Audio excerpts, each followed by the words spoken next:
Jesus. Hey, what's up, everybody? Welcome to Xbox Nation. It's Wednesday night. That is the best night of the week. If you're a fan of, well, probably not me, but some of the people here, I'm sure it's going to be a really good show. I got some topics, I swear. And I've got a really good panel. Maybe it's going to be a volatile panel, hopefully. Woo! You know, I like you. The only person that I'm missing is Xbot. If I had Xbot here, I feel I could have like the show almost like Jerry Springer-esque, and it would be excellent. We can make chairs. Listen, leave my bro Xbot alone, man. No, I love Xbot. He's a great dude. It's just, I sometimes you and him have that little back and forth, and it's always fun. It's because we're siblings, man. It's just how it is. Yeah, I can totally get that. I totally. So what you're saying, Crappy, is that you want to talk about Destiny? Because we could do this. We could do this. I mean, I could totally do this. I know some, new stuff. I know what's going on. I'm getting back in the game. Like, what's going on? What do you want to know? You're getting into the game. Not only that, you know why she's getting into the game? I caught Timidos is back in the game too. Yep. Got that new. Man. Got that new. You know. Oh, yeah. That's. Damn it! So good. That's not. One of us. All right, Mooch. This is all right, Mooch. Show me why that game's good tonight. I'll get on it tonight. Show me why the game's good. Show you or tell you? I can only tell you at this point. Well, no, we're gonna play it, and then you're gonna be like, "This is fun." I will definitely show you. I'll start a character. I still have one open. I got my hunter live streaming it pretty high up, and then I got of course, the warlock almost at full. To be honest with you, it is an absolute blast. It's the best shooting mechanics of the generation, I think. It's up there. It's up there. I'll give it a shot, man. Did you get through the first area first? Like already?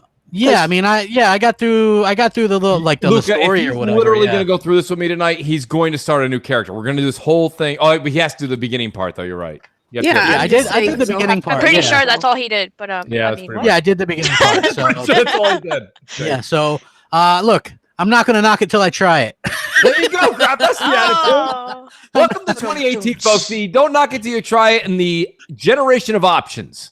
If we had any more options, you'd be dizzy before you started playing the game. Yeah. Well, I mean, last time I played it, man, I was like swore I was going to get into it, and then a hurricane happened, and I was like, damn. That was when it first came out, Crappy. What are you talking about? I know. I was there. I know. I know. I went through the same hurricane. Goddamn. Yes, I know. The first day, and then there was no power, and then I couldn't play it, and everybody was like level 5,000 with a max light level and whatever. The reason I think I know why you don't like Destiny 2 is you're getting it confused with the Division. And and actually, this just a little interesting Wednesday super fact for you guys. The Division was going to be called the Long Division. Originally, yes, that's how you can figure out what size, what kind of weapon and the strength. All the numbers. Yes. Yeah, gotcha. Math is your friend in the Division. It's your friend. Oh, but anyway, we fucked up intros. I'm just saying. Sorry. Let me do some of these introductions. We've got the man and the myth, the legend, Mooch. He's still trying to get No Man's Sky, which hint, I am too. Yes. If you guys are wanting to donate. Yeah. I'm ready for that. I'm going to be outside your local Target with a cane and a top hat dancing this Saturday for No Man's Sky, apparently. Yes. Because I don't want to knock it till I try it. That's now, right. I tried it originally on the PS4. I got it for like $7.99 or something, but that was like early on and it sucked. Right. But this new one, I see everybody talking about it and they're like, man, it's great. It's great. Almost like that Spider-Man level great, but not quite there yet. Great. No, not great, but great. Great. Great. Not great. There's a difference, okay? Spider-Man is great. You know what I mean? And so there's the difference. You got the inflection, right? Great. That's great. Spider-Man great. Exactly. Yeah, see, Mooch gets it. Mooch gets it. He does. Sorry, everybody with headphones. Sorry, everybody with headphones.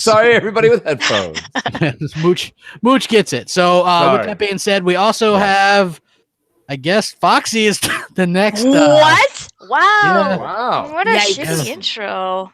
Well, no. That's my last show, everybody. Look, I just came here to help Crappy out, but this is my last show, so I'm just letting y'all know. I'm only here because Luke is here, All right. Okay. What's up, Crappy? How are you? I'm just messing with you. I'm okay. It looks like the stream kind of locked up for some people, and they refresh everybody. Refresh and you're all right. Yeah.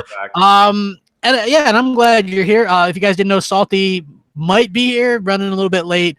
we'll see how that works out. But we've got Luca here. Luca, how you doing? Ayo, como estas, bitches?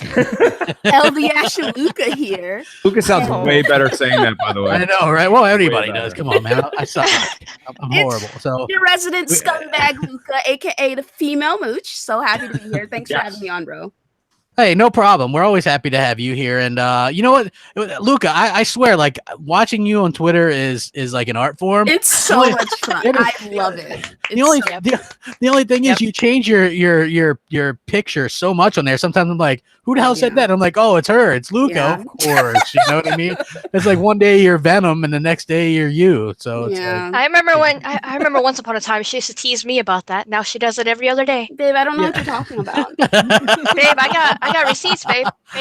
Babe. I don't know if you guys remind me of this movie. It's called Hot Rod. This movie came out like 8-9 years ago, and it has the guy from Brooklyn Nine-Nine, and he's a stunt guy, right? And like, I don't know. Nobody's like, oh yeah, I remember that. But there's this part at the end where this guy's like, babe, wait, babe, wait, no, babe. And it's just like, that's what that reminded me of. So sorry. Go watch Hot Rod. Good movie, but not right now. Don't watch it now because we've got the one and the only Kisses Ring or something. The Don. I don't know. What's up? Thanks for having me on this week. And if it gets too Destiny heavy, me and you, Crap, will just start another podcast and let these guys talk. The Undestiny, like 7-Up. I guess for sure. Yeah. Yeah, like 7-Up. Hey, I've been there. I've been there, but guess what? Destiny, you got to give it like 20 tries. It is what it is. I don't know what to tell you. 20 tries, huh? Yep. Well, you know what? I'm willing to give it a try, but that love and hate relationship, I've been through that with Destiny. I don't hate it. I just have other things game and play. So I mean, I just haven't had fun with it yet. You know what I mean? Like I want to have fun with it. The first one I remember thinking, this game looks great. It plays great. I'm just not having a good time. You know what I mean? I'll tell you what, Crap. One of these updates, you will like it, and then they'll do another update, and then you won't. That's kind of how Destiny works. Basically, yeah. Actually, that's unfortunate. Listen, Destiny's kind of like, and now I'm going to date myself, and Foxy will like this. It's kind of like the whole sitcom back in the day of Cheers, right? It's that familiar place you go to. Everybody knows your name, right? Yeah. So like you show up, and there's always Mooch, you're here? Like, what's going down? I'm like, my ass is at bar stool. Let's do it. You know? As Crap does a D-Bizzle to ruin my entire punchline. Guys, come to Crossfire where that doesn't happen. No, what I'm saying is this, all right? Thank you. But realistically, it is a place that it's familiarity. Like, you show up, you've always got at least 5-6 people on your friends list that are playing it, and it's like, yo, you want to jam out? Like, yeah, let's play. You know, and it's great. We actually, like, last night, we had Xbox. It's great. Xbox, myself, Enrique, we were playing, and we had a great time. Dude, it's a good time. Every time you go out there, you do missions, even if you're just leveling up. Sometimes you're shooting the shit, having a drink, bullshitting because you've run through these missions a few times. You're like, it's not a big deal. I'm just going to get some shit done. I'm going to level up. I don't know. For some reason, it's great mechanics. The game looks great in the 4K update that they did a while back. And it's never-ending updates. So this September, that Forsaken DLC, I mean, that's a big deal. I mean, don't get me wrong. I know you guys always clamor and say, oh, my God. For the season pass and that, it's another $70 or $80. It's like, yeah, but it's going to take you another year. Like, we've all, listen, every one of you that's listening right now that goes, Mooch, I don't agree with you. I don't agree with you. That's fine. Think about the past 6 months. You've totally bought a game for $60, played it for about maybe 2 weeks, and we're like, not what I thought. We've all done it. Everyone's guilty of it, and it's not your fault. I sound like Robin Williams in Good Will Hunting. Like, say it with me now. It's not your fault. Worry nailed it. He says, so Destiny is like marriage. Yes. No. No, it's really funny. Oh shit. No, it's just it is what it is. I think it's kind of like it's a game it's like a never-ending gobstopper, right? The Wonka, right? Right? You're like, oh wow, it tastes like breakfast. You're like, wow, it tastes like lunch. You're like, it takes 3 years to get to dinner. That's the only difference. Interesting fact. This is the second Willy Wonka discussion I've had with Mooch today. So it's always on AMC. It's not my fault. Oh my God. I love all the nostalgia references. What are you going to do? So by the way, No Man's Sky next launched, and are we ready to believe again? Even Kotaku, everybody's tweeting about it's #1 on Steam, and then Everybody it's shooting up the charts on Amazon and Xbox Live. Apparently, this is the game that it was supposed to be. Me and Moosh don't have it, by the way. Sorry. Yeah, I got something in my throat there. But yeah, so I'm seeing some screenshots. People are loving it. Anybody here playing it or plan on playing it, or what do you guys think? Are you guys ready to believe in this game? No. Oh, okay. No. Why aren't you ready to believe? Crap, I'm not coming around. I don't want to play this shit. These updates are great and all, but this is the game it was supposed to be. This is what we intended it to be. I'm like, yeah, okay, why wasn't it like this? Right. When it came out. It's too little, too late. I don't typically go back to games. Yeah. Like that. You either got me or you don't, and they don't have me. I don't want to play that shit. But you know what though? Let's answer Lucas' question. Lucas said, why didn't they release this ahead of time? Why isn't this the game that they did release? And I'll tell you right now, Luca, I mean, we won't know. I always say this. You have to wait 10 years for somebody who's high up in the company to leave and then write a book and want to make some extra money. But realistically, it's because Sony forced it out. They forced. Yes. That was their dry spell. And I'm not being it's not fanboy talk or anything like that. There's an article and what's his face there? Andrew House came out and said it's our we're a bit sparse in 2015. And that was the era, that was that time frame when No Man's Sky came out. It was right around, within that 3 to 6 months. And that whole point is that they needed that to go out. It was, listen, here's the deal. Forget the first day glitches and bumps and this and that. A lot of games go through that. The game was just lacking content, and they just wanted it out the door. It's another title that they could say, we got out there, it's there, play it, enjoy it. We said it was coming, and we kept our word. So that's why the game really wasn't finished. And that's why when you saw him in these interviews, he looked like that guy in that Trident, what is it there, chewing gum commercial when he's in the jury and he's like, and his eyes are going back and forth and he's like that's the way he looked embarrassed and scared because he was like, this shit ain't done yet. It's not done. But I'm going to do it anyway. Funny, I saw Sean Murray, he tweeted, right? Somebody was like, No Man's Sky is hyped again. And he retweeted and goes, oh no. Like that. I swear that was his tweet. And I was like, oh man, you almost feel bad for the guy, but then you're like, feel bad for him. He lied. Yeah, I know, Luca, but he's a liar. I'm sorry. I'm not interested in playing any game where the developers consistently lie to you, Destiny. Okay. Anyway, but yeah, I'm not coming around. I'm not interested in this game. There's nothing about it that interests me. She is the female mood. She's definitely not coming around. But if somebody were to game gift it to you, you'd play it for, like I told Mooch he would. He'd play it for 5 minutes and then hop off of it, possibly. I think listen. Here's the thing about it.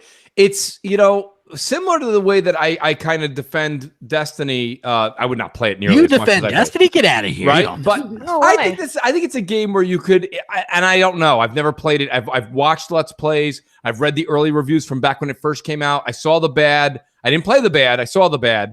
I think realistically now, I think that what it does with a friend can be somewhat intriguing. But I don't blame Luca.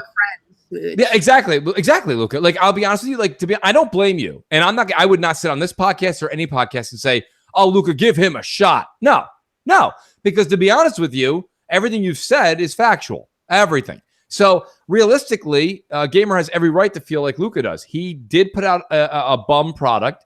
They did lie, and I say they because it was Sony and him. They lied, and let me tell you something right now. It had the largest spike of all time when it came out. Like, it had it broke semi records, and then it also 2 days later had the largest record for returns on a game. Mm-hmm. Yeah. So that's just an unbelievable fluctuation. So realistically, there was a problem. I do think this much, right? We can't be here in 2018, okay, after we give everyone in the world, you give everyone a second chance, third chance, fourth chance. This guy went back to the drawing board. He didn't stay on social media, right? Because me and Luca, we both say this. Like, enough with the getting on social media and talking. Go to work. This guy, you know what he did? He left. He left, and he went to work. And he came back out when he was like, now this shit is done the way I wanted it, not the way I was forced. Forced.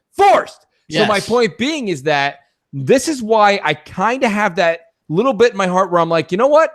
This guy went to work, he finished his project, and he's damn proud of it. And you know what? If we're going to give everyone else these other chances, I'm at least going to give this guy another chance. And may not be the game for you, but it's the game he intended for you. And that's the best you can do, right? Yeah. I totally understand it. I'm all for second chances, man. Give him a second chance, whatever. Like, I'm not going to buy his game, but, it kind of is what it Don, as a developer, like, what do you think about this kind of stuff? Like, how do you feel about this guy finally getting his vision of the game out, finally? Well, that's always the dream, right? But I think back to Luca's point is, I think it's valid. You got to be very careful, like, what you say publicly as far as all that stuff is concerned. Yeah, because it's going to come back to bite you, right? Like that, that's out in the public, and so every developer looks at that team. Every publisher is now looking at the people that worked on that game, and they also look at Sony. I mean, that was a partnership, even though they tried to sweep it under the rug when things started going south, and just kind of ignored it. It didn't happen. All that stuff is out there in the ether, and I can't defend any of those things. Like they said, like, it's not like something was taken out of context or anything like that. You just straight up, you had a vision, you spoke way too soon. And they released a product out way too soon for his grand vision. But, and then the same token, he followed through with it. I mean, he could have took the money and run to the Cayman Islands and disappeared, right? But he decided to, finish his vision. And that shows that he's actually a creator. So, I mean, I'll give him credit there, but it's kind of just a weird game. I just don't even know who I recommend it for. Like, it's just some games I can play and they're like, oh, it's not for me, but I know who I would suggest it for. No Man's Sky is just one of those things like we're talking about in the news, but I don't know who I would recommend. Don, list. Don, so I had a sidebar chat with Jez Corden. Shout out to Jez. And Jez said to me, I said what you said. I said, I'm intrigued. I said, but, what do you think? And he goes, realistically, he's not saying it's like these games, but he said, if you enjoy Minecraft or like those Conan Exiles or Ark games. Survival Evolved. Right. He goes, this would be a game that would kind of fit into your world. Now, that being said, I told Jez this, I'll tell the audience. Those are not necessarily my wheelhouse. But I will say this much. And maybe, sometimes YouTube, when people do Let's Plays, sometimes they look just better than when you're playing it on your TV. But the game looks amazing, especially on the X. Yeah. The two people I watched do it on YouTube, playing it in 4K, and it was stunning. Native 4K on the Xbox One X, by the way. Or you can play it 1440p at 60 frames per second. Wow, you're like the Matchbox guy from the 80s. That was great. Right? I'm just saying. Another reference for Foxy. You get multiple. It's me, Micro Machines. Micro Machines. Buy. Thank you. Right? Everybody's like, because I think, man, we're probably the oldest two here, Mooch. I'm pretty sure we're not. Well, maybe in the podcast, but not in the chat. I'm definitely way too young to be on this panel. Oh, that's great. Sorry. But yeah, so like I do think it looks good. See, but I still got that like that in my head, like, oh yeah, exactly. You know what I mean? I got that still in the back of my mind. Like the first one when it was first out on PS4, I bought a used copy for $7.99 and it was garbage. It was the biggest piece of trash I've ever played in my life. And now it actually looks decent. Well, you know what bothers me is it does bother me that it's 50. Why is it 50 on the Xbox and brand right now? If you walk into GameStop, because I have it on my phone right now, I'm looking at it. Brand new PS4 is $19.99. Brand new Xbox $49.99. And don't get me wrong, you can go ahead and throw the obvious answer at me, right? And say, oh, well, it's new on Xbox. Just came out. It's new. Yeah. Sorry, that's where I'm not buying this. I'm just not buying this. This is the same game the PlayStation guys have. It's an old game. Yes, you updated it. Yes, you did, as we all just said, what you were supposed to do years ago. This game should be consistent. Okay, so either make it 30 on both, 20 on both. That's where, it's the same game. It's almost like it was a game preview game for Sony, right? Like the way they handle it. It's not like a game as a service game where you have time content. You're trying to keep your game relevant. It's more or less, here's the game where it's at right now. It's playable. It's not the most polished thing. It's not the most visually appealing thing that we can do or anything like that. But it's a game in a rough shell.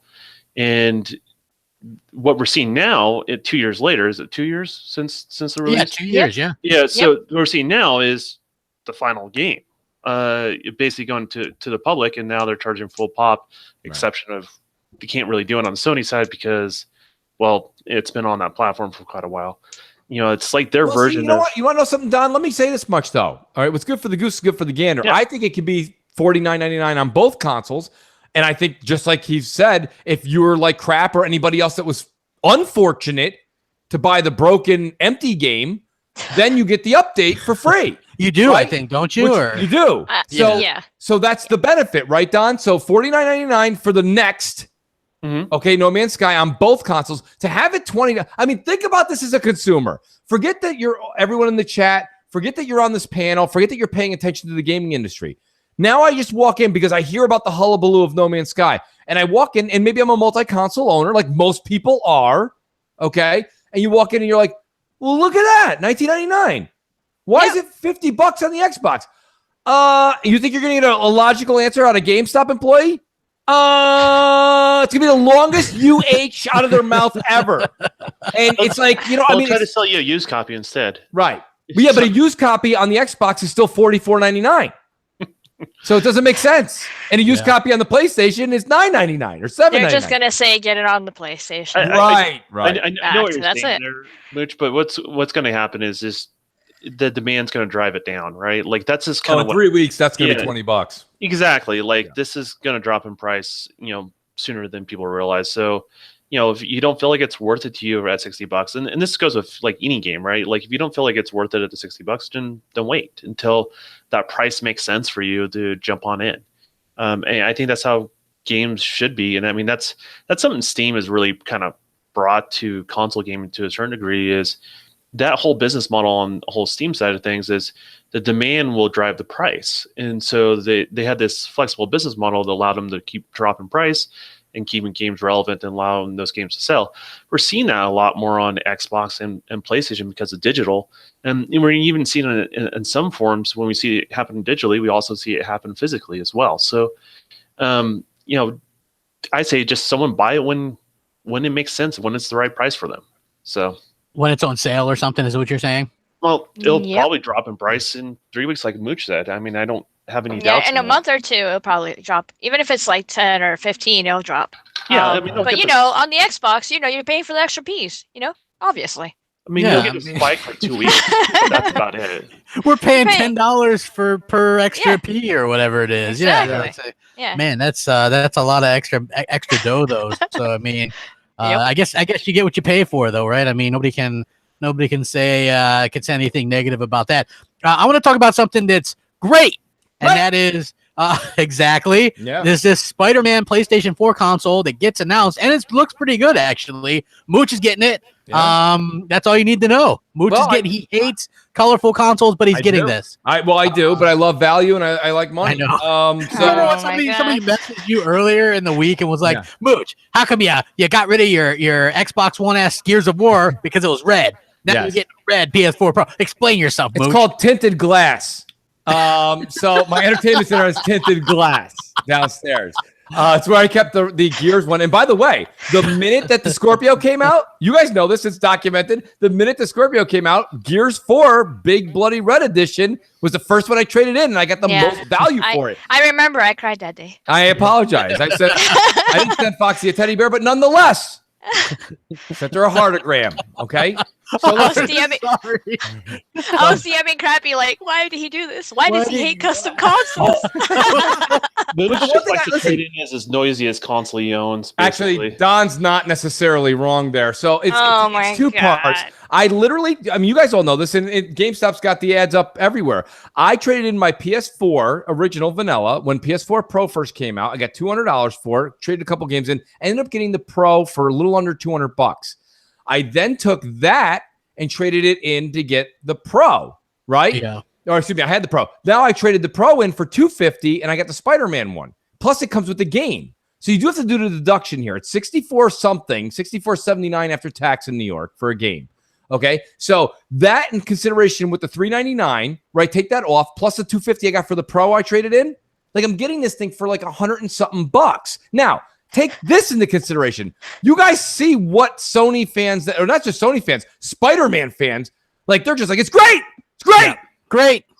Like, it's just amazing, right? Do you know how much the Spider-Man console is going to go for? I'm probably going to get the PS5 for free plus $25 back in my pocket if I trade this thing in. Like, people love Spider-Man. They collect them. They just put them on shelves.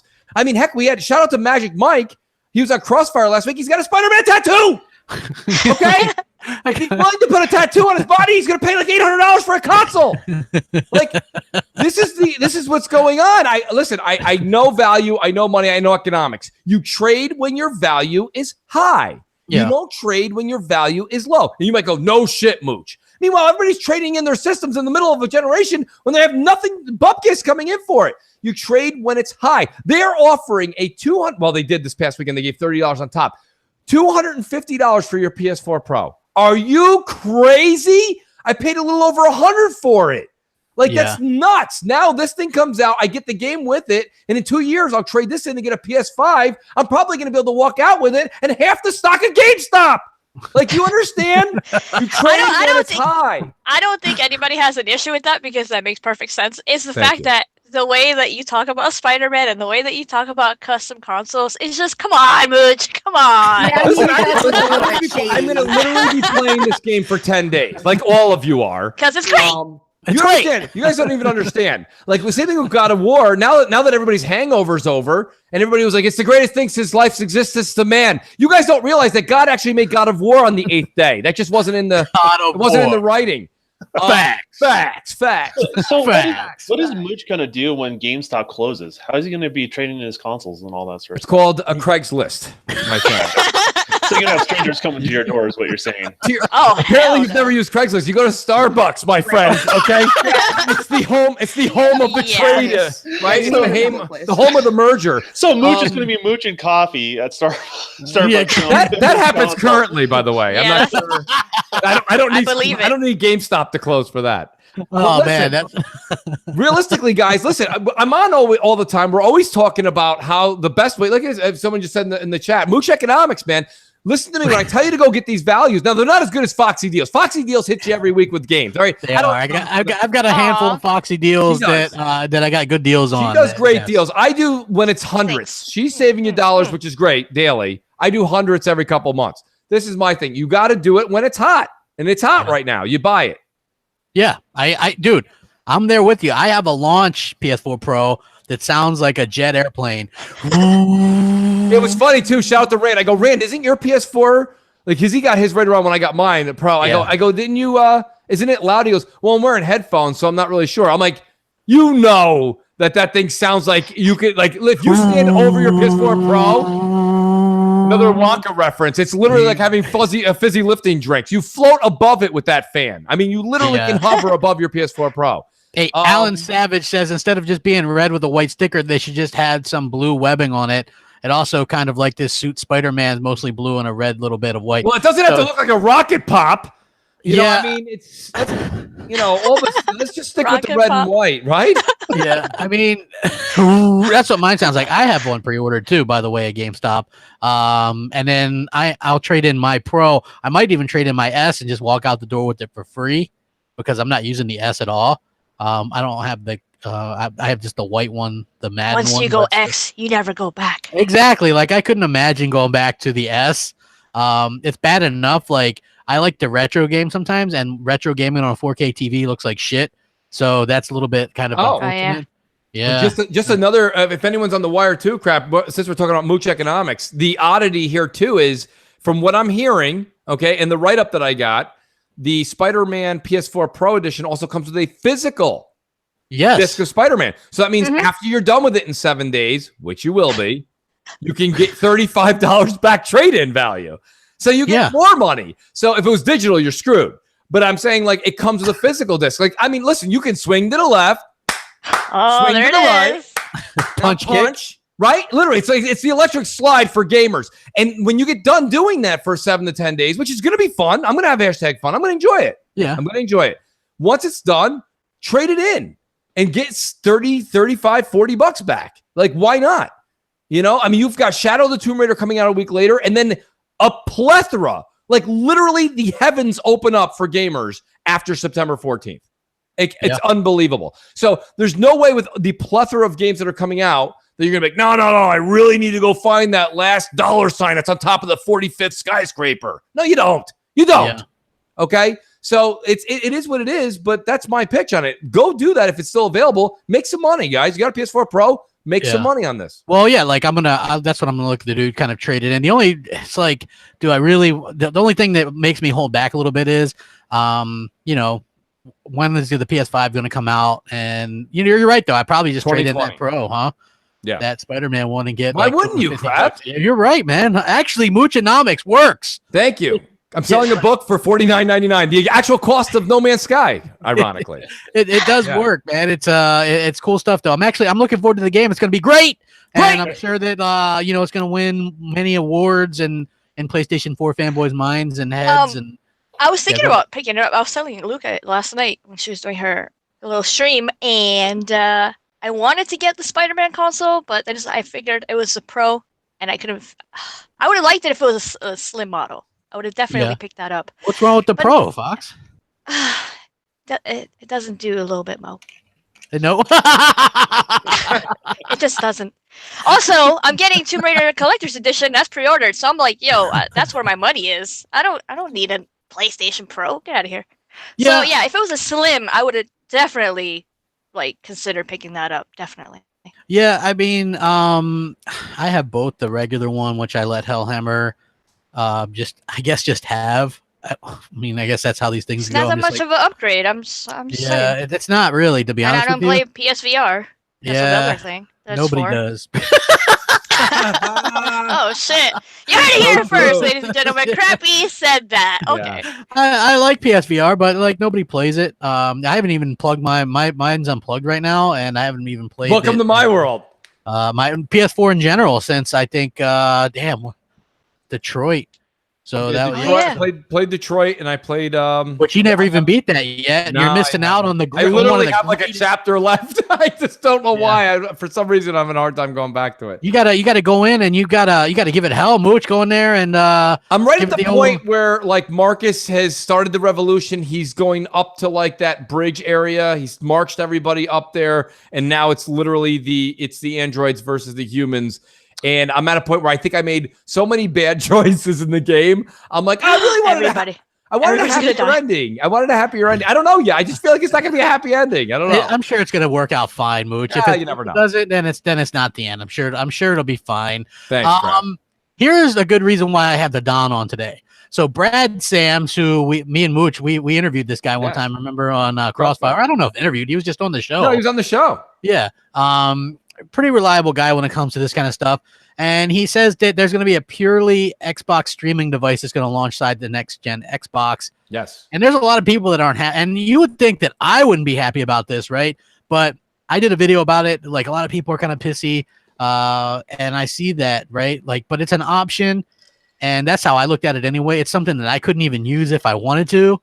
And he was very clear to say that they're going to have a big, powerful box for people like me, and I'm assuming everybody here, because I'm not, I would just assume that that's how people want to play their games for the most part, that I know, is just with the actual physical hardware, with the physical or digital game that you download or whatever, you know what I mean? Something like that.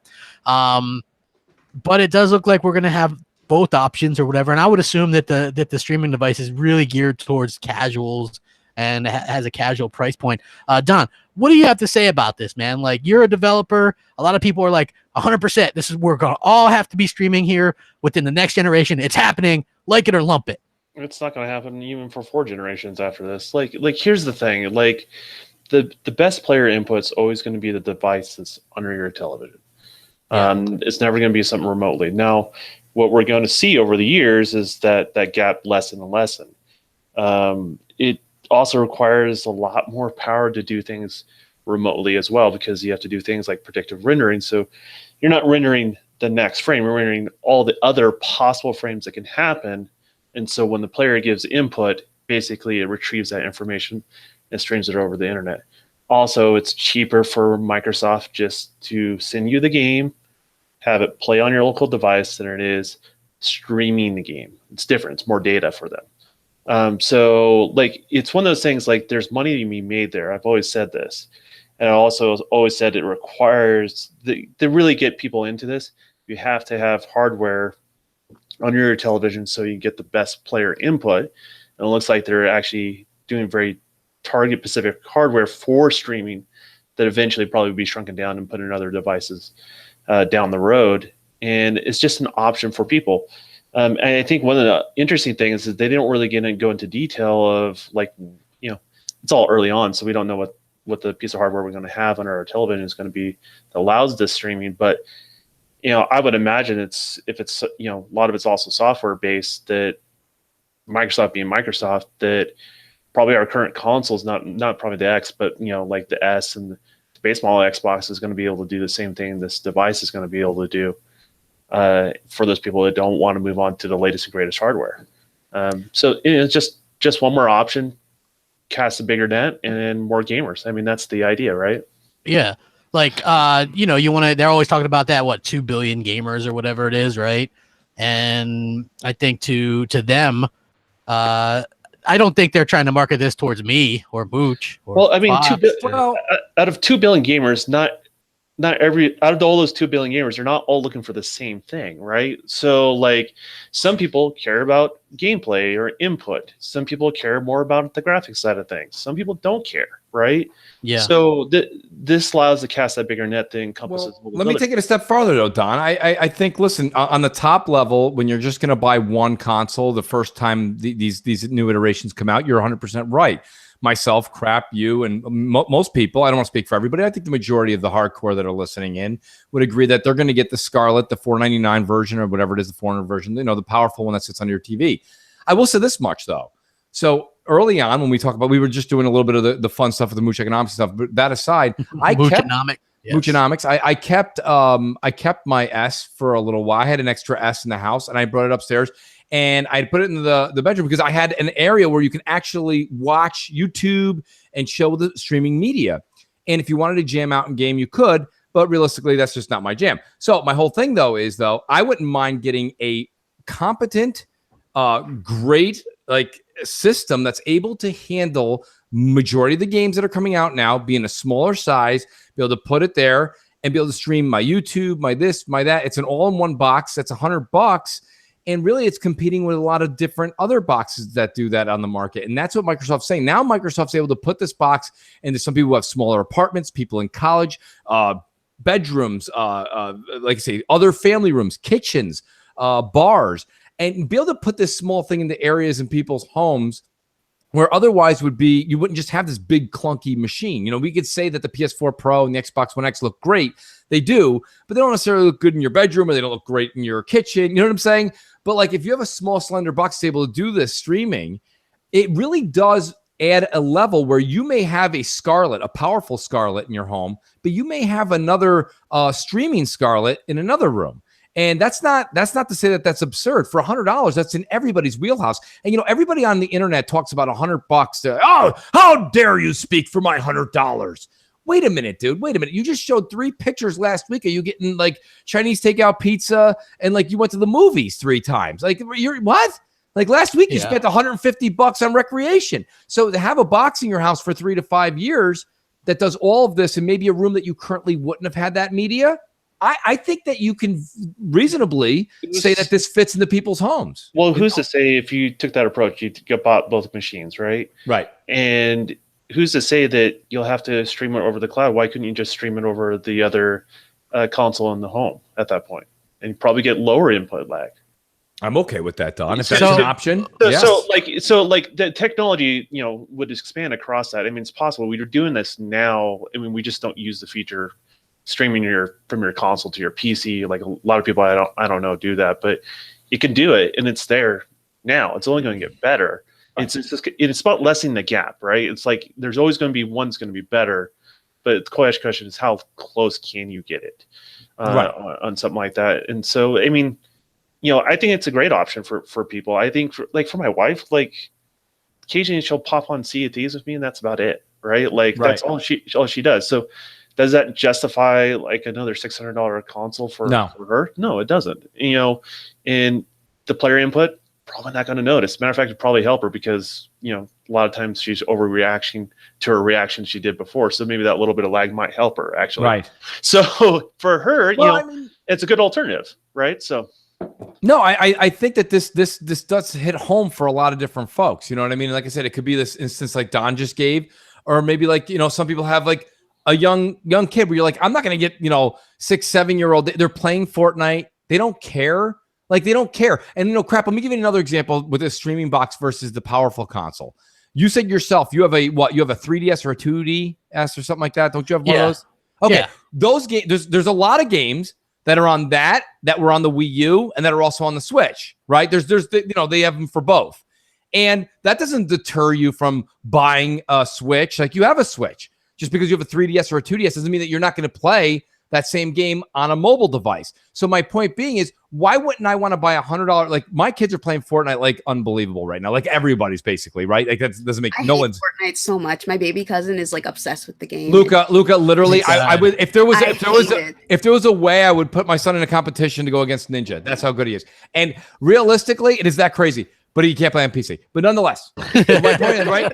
You got to be fair is fair. But I mean, realistically, I'm not going to sit here and praise Fortnite, but I'm going to say this much. You take a stream box, just wrap your head around this, gamers, all right?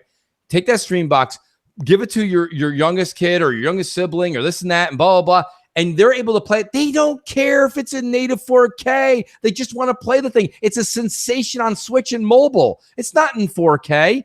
So they don't need that power for these casual games. There's people playing Paladins. There's people playing Warframe. There's people playing all these games. This is an amazing concept, like Don said, to reach the other 100 million people out there, if not many, many more, that are willing to put $100 down. Think about it. I'm dead serious. Between beer, wings, and pizza, $100, you blow that through in the first 2 weeks of the month. Okay? So what I'm saying is, you can't be like, Mooch, stop speaking for my $100. Like, everyone on Twitter is always making a big deal about a $300 console or a $400 console that lasts you entertainment for 3 to 4 years. And meanwhile, you're showing me 8 Star Wars The Last Jedi fucking tickets you went to go see. Nobody cares about The Last Jedi. $20 a piece. Stop, Mooch. Nobody. I don't understand. Does anybody understand what a dollar spent is a dollar spent? Once you take it out and spend it, it's gone. Okay? Whether the device actually sits in your house for 3 years and you get usage out of it, or you blew it in 2 hours at the theater. So my whole thing is that, like, this is a great value. And Don, you as a developer, man, if I'm you and I saw that, I'm like, but you probably already knew. You're probably like, this is very good for me and my family. Okay. Yeah, it is. Well, I also look at it from this perspective. Like, people always like scratch their head and say, why are games still $60? Right.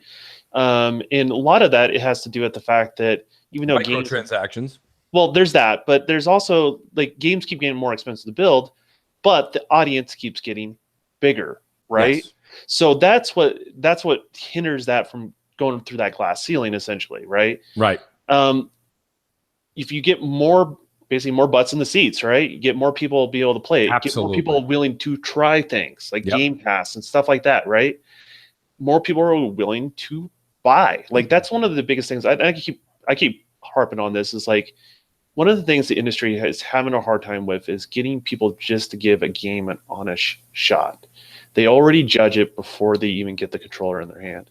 So these sort of barriers being removed allows gamers to try it. Sometimes they may turn to somebody that's maybe more of kind of a casual aspect of things, and they might invest into the more expensive console. They might invest into actually buying these games. So it opens that door, and that's the way I look at it. And so it's a good thing. I mean, they have to get it right. They can't release this thing prematurely. And if it's not right, people are going to harp on it and going to be really hard on it. But there is an audience for it, for sure. Well, Foxy, what do you think about game streaming? Because I like to hear your take, because I know you're kind of like me and you much prefer the actual console and stuff like that. What do you think? Not interested. I think it's crap, especially right now. Wow. I feel like I want to own my game, whether it be physical or digital, because I am buying digital, more and more every year, whatever. Yeah. I'd rather own my game, not worry about streaming it. I don't think it's ready. And I do question, especially if it's coming from Microsoft right now. Yeah, I don't think, yeah, you know why. You know why. Well, the strongest thing they got going for them, Foxy, is the Azure. Yeah, I mean, that's cool. But like, if Crackdown can't run on the cloud, I mean, that's. I mean, I saw where a lot of people were making that reference. Crap being one of them. I don't buy that. That's something completely different, right, Don? That's that's probably another section of it, or like another. Yeah. Like I understand that. Things people take context out of context. So like I don't think you can draw that same parallel there. Yeah, it's a little different. I just don't think it's ready right now. So maybe in the future I'll look at it differently. But right now I have no interest in it. I don't even care about it. Oh yeah, the only reason why we're talking about it or anything like that is because we do podcasts, we make gaming videos, news videos, all that good stuff. But I'm really not looking forward to trying it or checking it out myself. I'm happy with the way that I consume my games right now. Foxy, wouldn't you think that you might listen? For me too. There's no way when Scarlet comes out, I'm gonna be like, one of each, please. No, no way. Right? You crazy? One of each, please. Just one of each, please, and one for everybody on Mooch. Are you crazy? Everybody be like, what? Like, but like realistically, I think that this is something that I'm saying down the line. So all of a sudden, next generation starts 2020, 2022. When we're midway through and this thing has got the kinks out of it, like I said, for you to be able to take it, if it's 100, okay, if this is 150, 200, this is not the same conversation. But Foxy, if it's $100, $99 around Christmas time, and you got an aunt or an uncle, it's like, I don't know what to get you. Be like, get this for me and I'll put it in my bedroom, all right? I don't give a shit. Like, give it to me. Why wouldn't you take it? Like, you're going to take it. Of course you're going to take it. Well, the way I feel about it is I'm sorry, Foxy. The way I feel about it is that we don't know anything. Right. Like, we don't know anything. We don't know how much it's going to be. We don't know how it's going to work. Has Microsoft even officially said anything about it? No, this is all rumor. No, it's all rumor. Oh, it's all rumors. Okay. Yeah. Listen, I even called Dealer yesterday during my lunch break. I'm like, Dealer, can you explain this to me? I'm really confused. And he did. And then I was like, oh, okay, so we probably should just wait and see then, right? And he's like, wait and see. And I'm like, okay, cool. Like, I just don't think we have enough information to say anything about it. We don't know how it's going to work. Especially because there's people comparing it to PS Now. We don't know if it's going to be like PS Now. And we definitely don't know how expensive it's going to be. So until we know those things, we can just make all these random comments and speculation, but it doesn't really mean anything. It doesn't hold any water. Well, here's the thing, and Luca's gonna like this reference, I think, and Foxy's gonna be having earmuffs on. But if you tune into ESPN as much as I do, like, people are talking about 2 years from now when the Knicks might get like Kevin Durant. Like, my whole point is, like, this is what we do. We've got to speculate. And Brad Sams is a credible source. Yeah. Like, he's a credible source. He works with that Thurrott.com. Like, those guys are no joke. Yeah, make sure you don't call it Thoreau, because then people start messaging you. Yeah, I didn't. Thanks, Brad. Thanks for saying what it's not when I said what it was. Anyway. But yeah, but like, my whole point is that, like, this is kind of what we got to do. Do I think you should buy? I said to myself, I wouldn't buy it for at least 2 years. When it's already out in the market. But it holds water right now. It seems Brad Sams is no joke. This is the kind of thing. Well, I agree with you. It's fine if we talk about it. I don't think people should be freaking out and like, oh my god, physical games are going to die. I don't think people should go to that extreme. Also, I think this is more of a thing that techies are interested in. Like, I've seen tech YouTubers talking about it, like, oh, this is so cool, this is really interesting, I want to see where this goes. And I'm like, oh, okay, nice. But as a gamer, I'm just kind of like, well, I'm happy with the way my box is working right now, and if it gets a little bit even better, if the games run better, cool, that's what I want. But for streaming, that might work somewhat, gives you a different way of playing, I'm good. Yeah, I look, here's the thing, right? And I mentioned this in the video, and the Don was like, hey, good video. But I said this, like, and here's the thing also, Luca, we talk about this stuff because it's a podcast where we talk about shitty subjects, because this is like the thing that everybody's talking about right now. Sucks to suck, can't relate. I know, but I'm just saying, Microsoft will undoubtedly run better than PS Now, right? It'll run better than what we've seen before, but it's still a hard sell to people. Right? Like, people still have that in the back of their heads. Like, I made this comparison, I think, on Crossfire. I said, now, I'm a big Star Wars fan. I went and saw Last Jedi. I did the whole shebang where you go to the IMAX and you spend all that money. The movie sucked. It was so bad. So bad that I didn't go see Solo, right? And I might not go see the other Episode 9 or whatever it is, because they really butchered that whole thing for me. It could be that way with a lot of people with this, like, and I also like food poisoning. If you eat a piece of chicken, you get food poisoning, you're not going back to chicken for a while. right? So I just think that people aren't going to be willing to Your try references this. are so extreme. I know. I don't even understand what's happening right now. I mean, really try. I'm saying, okay. So basically, what I'm saying is, people that have tried PS Now or on live in the past and see how bad that is aren't going to be willing to give this Xbox version a try. First of all, people hate Xbox. Let's be honest, right? Second of all, just streaming your multimedia where you're not interacting with it is a lot different than streaming anything else. I use Spotify, but there's times where it jumps, or it skips around for a second. I don't like that. I use Netflix and Hulu and all that stuff, and there's times where for some reason it jumps and skips around, or it's real blocky. The way I feel about it, right, is that I just think people are having a hard time comprehending it and wrapping their heads around it because, listen, take it like this, right? If you had 10 years ago, Crappy, if I told you that you'd be getting a majority of your games digital only, wouldn't you have laughed in my face? Because you couldn't see it. It's like, no, physical all the way for me. I'm definitely not doing that shit. Physical all day. Yes, physical. It's like, that's just how it is, man. Until people can see it, touch it, so to speak, feel it, they're not gonna be down for it. And their minds are automatically gonna go to the worst case scenario. Yeah. Well, I don't think traditional gamers should feel threatened by streaming. I think that's one of the things that people are really worried about. Like, hey, they're going to do streaming, so they're going to stop doing traditional consoles. One of the first things that Phil said at E3 is, hey, we're working on new hardware. Now we find out one of the hardware is a streaming device, and the other one is more of a traditional console, right? But and kudos on him acknowledging that firsthand, because if this streaming device leaked out before they talked about the other hardware, I think it would. People would flip out. It'd have been a downward spiral. But to be honest, in the street. But I don't think regular physical hardware is ever going to be truly replaced on there. For some people may make the jump, but I think there's always going to be enough demand out there for them to put new hardware out there. And it's just simply, I don't know. If you look at PC, like PC gamers have been trying to convince console gamers that the console has been an inferior platform forever, and you should just give up on it and buy a PC, right? Yeah. Mm-hmm. Console gaming is stronger as ever. People are continuing to play console because there's a different customer that buys a PC than they buy a console. This is going to be a different customer that's going to want to do streaming. And then, there's going to be overlap with those gamers, but that's great point. That's how it's going to be. That's just, is it's about getting more butts in the seat and getting people playing games. And that's not a bad thing, because then you're also going to get certain games, and prepare gamers for this. You're going to get certain games that are maybe cater more towards the streamer crowd. That's probably not your traditional console gamer. You may have certain games just targeting that, but that's fine.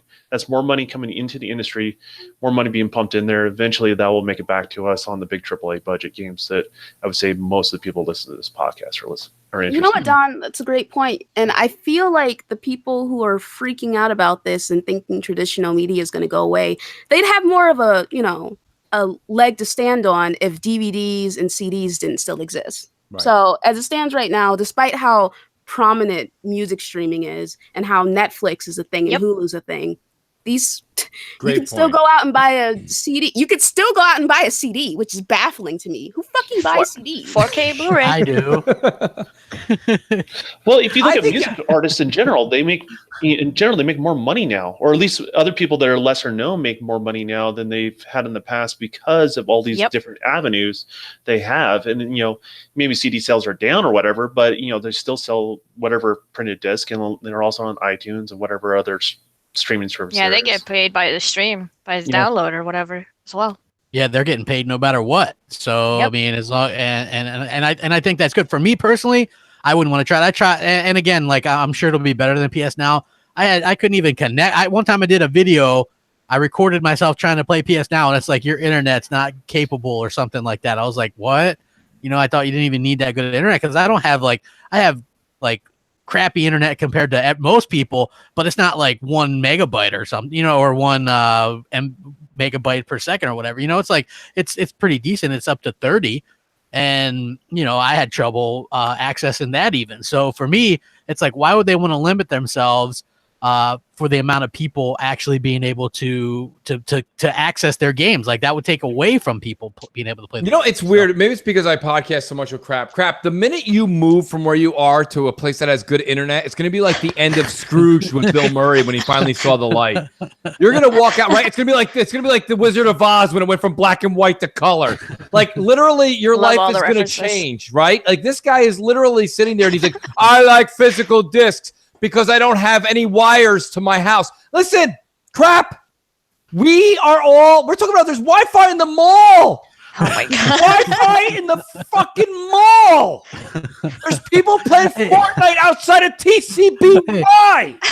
Just to be clear, there's no other option. There's one. No, dude. Upload Salty. Are you kidding me? If I had 30 upload, I'd be able to stream games, bro. You have no idea. By the way, Crap, and this is not, listen, I'm being a bit selfish. I don't just want you to have better games for you. I want you to get it because I'd like to start doing a Moochie Crap stream so we can get something going. I'm there. You could hear me in the stream. I just couldn't hear you. It's like the ghost of Crapgamer is here, folks.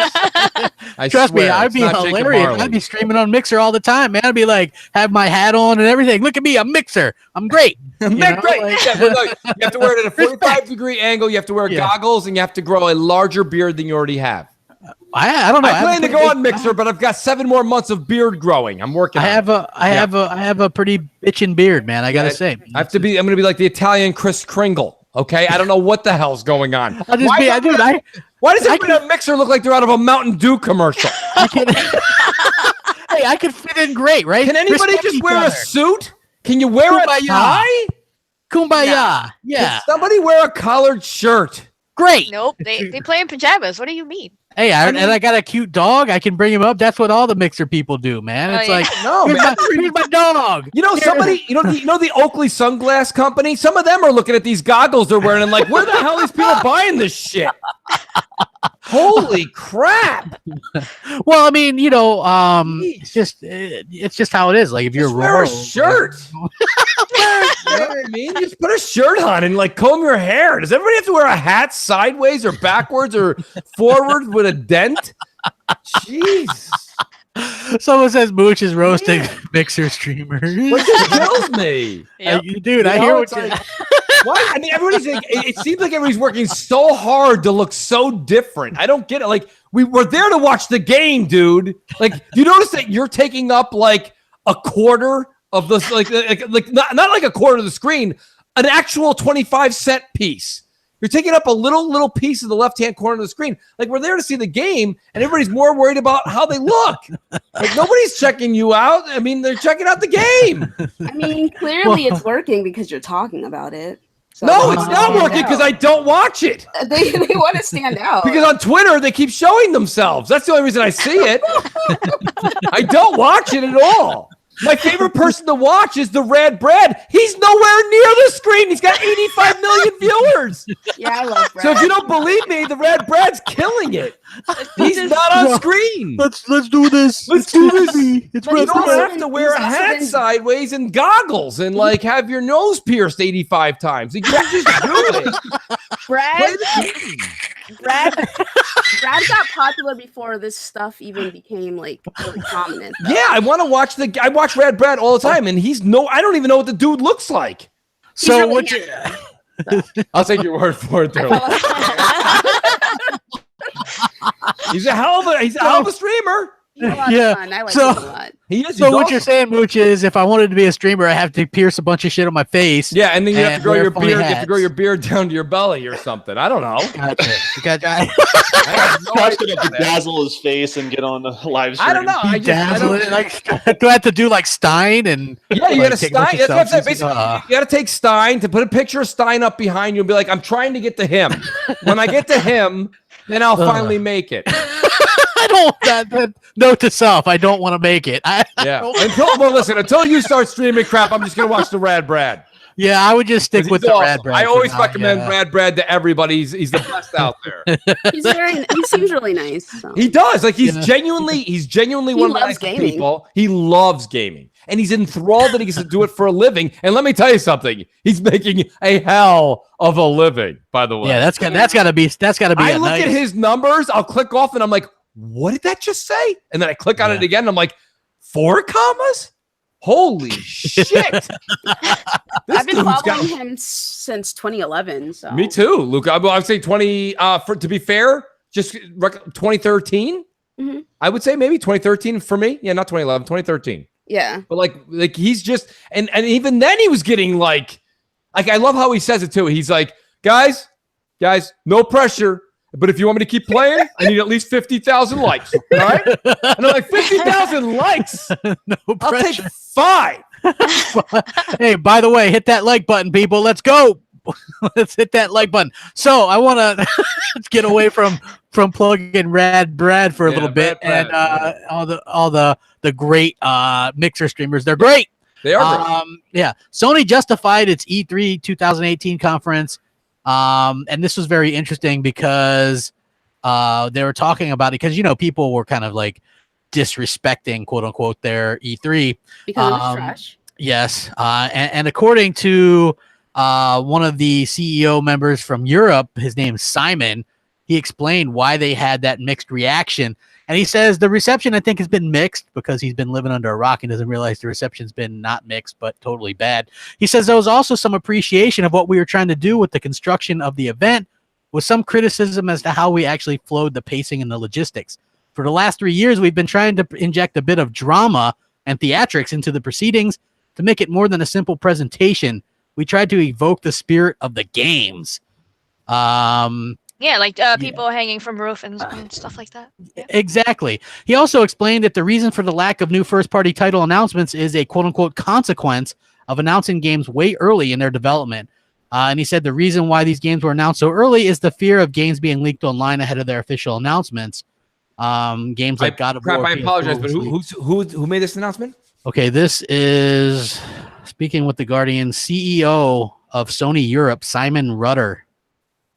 So he's the head of Sony Europe. I understand. I understand what he's trying to say, right? But it's kind of like the execution was terrible when it came to their conferences last year and this year. And that's putting it nicely. Yeah, it was really bad. And I get it. They're trying to invoke the spirit of the game. I understand that. But if you don't do it properly, they're going to understand it, but they're not going to like it. The presentation was just bad in general. The pacing was terrible in general. Did they do rehearsals before they did this shit? Like, did they bring anybody in? Clearly not, because it was garbage. Like, I don't understand. It looked like they just finished building. It looked like they just finished building that place. A couple hours before, they just told people to come in. Yeah. Like, I know, because we had a guy who was there, Zoot. He was on Crossfire. I am Zoot. Yeah, I am Zoot. Yeah, standing there. Yeah, and he's like, they automatically lose because they just got us standing here. Yeah, he was. I think only like the first 3 rows had chairs, but like, come on, it was guys. Also hot as hell. He said, and they're all sweating in that church. Yeah, and so this is what else he had to say. He said some of the coverage this year has been a bit critical of the lack of new stuff, probably a consequence of people announcing things when they are early in production. Some of that is due to the fear of leaks, of not being able to present the title in the way that the creator wants to be presented, but the desire for new announcement is met with the reality of production timescale. How long will it take to actually that's the game? Just a bunch of bullshit. Listen, Sony knew no, it is. That's bullshit. I know, dude. I'm with you, man. It's Sony's crap. Well aware what they did. They did it for hype, and I don't blame them. I don't blame them. Listen, I'm still gonna say this. Sony and their marketing. Not what they've done with the consoles and the skins and this. I'm talking about what they've done and how they've promoted their games is very well done. And they did it with just enough time that these games will come out where people don't get angry, right? But at the same time, they're flirting with the line where, even Sony fans, I'm not speaking for myself. I'm speaking myself personally. I feel like we're long overdue for The Last of Us 2, but that's fine. I can wait one more year. Now, if I find out Last of Us 2 is 2020, myself personally, I would complain a little. That's a long effing time. All right. It came out, 2013 it came out. Yeah. That's a long time. So and I understand it's one studio making it. I get it. I'm paying attention. But what I'm trying to say to you is that that's a long time. If it's next year, that's right on the cuff of, because you had Uncharted 4 and then they got their A team back on this again. And myself personally, as much as I love Uncharted, I am, head over heels Last of Us fan over Uncharted. So, and that's why, and you know what? Oh, really? Hold on. not just Mooch. Neil Druckmann also happens to be a Last of Us fan, I think, over Uncharted, because Neil's handed off Uncharted to another group, and he's going to take on The Last of Us. And that's my point. Like, there's just it's a richer, deeper story that can dive into character-wise, I think, creation-wise, worldwide. So myself personally, I think, but you hear what I'm saying though, Crap? It's the time frame is interesting because Sony announced these games, which I think are too early, but for the general public, just long enough to keep the hype. You see everybody on Twitter. The minute anybody says anything, like Xbox got the most powerful console, like, yeah, but look at these 3 games. You know, we've been saying this is the conversation for the past 13 months. It's an old conversation, but it's still going on today. And it's like it's just long enough to where before the Sony fans get aggravated that it's not out yet. But next year, I think you'll see two of those 4 games will come out next year. Yeah, I mean, you could. I don't really give a shit about The Last of Us, to be honest with you. I think that. Oh, you don't care about it? Yeah. No. In fact, when they were doing the trailer at E3, if you remember. Yes, you went out for a bag of Funyuns. Yeah, I did. I was like, Funyuns, get me some Diet Mountain Dew. I think maybe I'm like, oh my God, it's The Last of Us 2. And Crap was like, it's the Ice Cream Man, and he left. It's Ice Cream Man. Yeah, and you're the jingling. I don't know, whatever. Yeah, Crappy, did you ever go back and watch that for real? Though? I did go back and watch it. Cool. That's fine then. Okay, because I was gonna make you watch it. I know. So like, here's the thing, right? I did get the Tomb Raider vibe from it or whatever, and I give most games. You don't see it? No. What? Just pull the bow out? Well, I mean, there's a bow. Tomb Raider. Oh no, wrong guess. Okay, that's right. Right? Come on, are you gonna watch Robin Hood Men in Tights and be like Tomb Raider? Tomb Raider. I'd be busy laughing my ass off, dude. It would be funny, but I don't get it. I don't see Tomb Raider. Yeah, I don't see Tomb Raider at all. I just like some of the stealthier stuff, like the darker, like Tomb Raider's M2. You know what I mean? Like that's an M-rated game, and I thought like maybe and I don't know if you played it, but there was like a zombie, there was DLC or whatever. So that's what that kind of reminded me of. A little bit, so I don't think it looks terrible. I get why the people that like that game are hyped for it. And, I play mostly everything. So there's a chance I would play it. Like I said, I liked the story aspect of The Last of Us, right? I just thought that they drew it out a little bit much and it got really repetitive with the rock throwing and the bottle throwing and the same 3 enemies. And then it was like, I don't know. It just didn't grab me. Like, hey, help her across this water with this. You know what I'm saying? Like, I've explained this like a million times to people. Crappy, to be fair, a lot of games are repetitive. Yeah, I get that, but this one in particular, and I can like repetitive games, but this one in particular was kind of boring to me. Like a boring repetitive, where not every game is that. Like, I can play racing games, and that's just going around in circles. That's a blessing. I know. God bless you, dude. Like I love. Listen, don't get me wrong. I hear you. As a matter of fact, I just retweeted Snoopy. Shout out to Snoopy on Twitter. But he just tweeted out footage of Forza Horizon 4. And let me tell you, Forza Horizon 4 looks absolutely amazing. Great. It does. Great. But the thing about it is that like I'm gonna play that game the same as I've played the others. This is a me problem. This is no bash on the game. This is a Mooch problem. I'm going to play that game for about 10 hours, and we're going to be signing off. Like, yeah, I mean, I barely want to drive in real life. I'm not going to do it in a game. You know what I mean? Like, Luca, right? Hey, Luca, Forza Horizon is a lot like the real life, though, because you can crash into shit, and then there's no consequences. No, not like this. Wow. Not like this. Luca, get him. But there are consequences. I'm just kidding. Crappy. Come on. There's no way. Look, you get points for it in Forza Horizon. Oh, God. It's great. No, that game is so much fun. Like this one, there's seasons. In Florida, we have one season hot. Like true. Sad but true. It is. And rainy. Like right now, it rains every damn day. Like all day.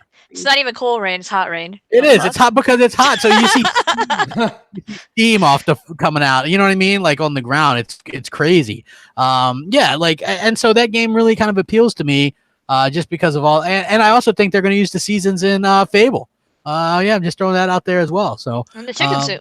The chicken suit, exactly. See, Foxy, now that she's here to back me up for it, yeah. Foxy's just feeding the ego crap. No, I have no ego, man.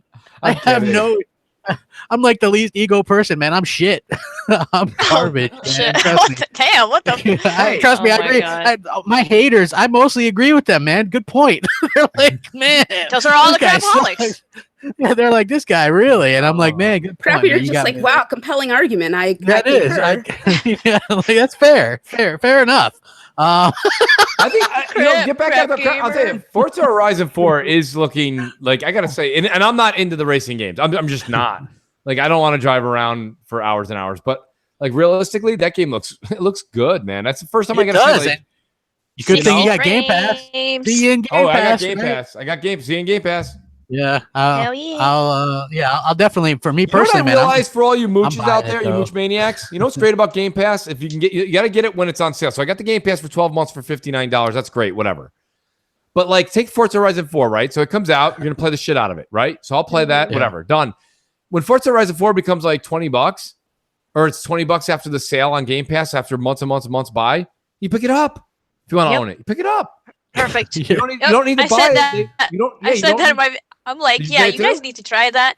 I try it in Game Pass and pick it up, see if these CDK Forza later when it's on sale. It's only like $20. Magic Mike says Forza Horizon 3 turned him into a fan of racing games. Can't wait for Forza Horizon 4. Oh, I agree. Three. Here's the thing, crap. 3 was the best looking of this generation. Yeah, I'm not kidding you. Like Forza Horizon 4, it looks next gen. Somebody wants to know if you're short, Luca. 411. So there you go. Nice. I need a little pillow for my He was asking if you had a booster seat. Actually, hit me up on my Cash App. I need money so I can buy that booster seat for my car, so I can stop getting into accidents. Nice. Please and thank you. Please and thank you. Yes. Oh, here we go. This is it. I found this interesting because Microsoft didn't nip this in the bud. So they were asked if Halo Infinite is going to be an Xbox Play Anywhere title, and they didn't confirm it. They didn't deny it. They just said it's in development for Xbox and Windows. So that's weird that they wouldn't market this. Maybe they're like, hey, we can get sales from both off of this because it's our biggest franchise. Like, Don, I would actually love to hear your thoughts on this because I thought every damn game they did was going to be Play Anywhere. I think eventually it will be, to be honest with you. I think honestly it will because they have an agenda there they're trying to do. And then as a platform provider, you're trying to set examples for third parties as well. So, you're trying to show how viable Play Anywhere is and trying to get other third parties on board to do it. So it makes sense. And, the support on the PC, even if you don't play PC, helps support these multiple power SKUs you're getting in the Xbox family of devices. So you're getting games that are optimized for those particular powers versus just getting games to kind of brush it under the rug. So, that's the reason why the X has got so much support. It's actually one of the most supported as far as, the mid-gen consoles out of all of them. So, I think it's essential. I think they're going to do it. I just don't think they're ready to make that announcement and don't really want to talk too much about Halo Infinite because I think the game's way too far out. Yeah. What the hell they've been working on? The last Halo came out in 2015. From what I understand, they've already started working on this prior to Halo 5 being done, but I think they recently got permission to redo the engine, and that was something that was a shelf project for 343. And they were waiting for certain technologies to come in line so they can integrate it into the new slip-based engine.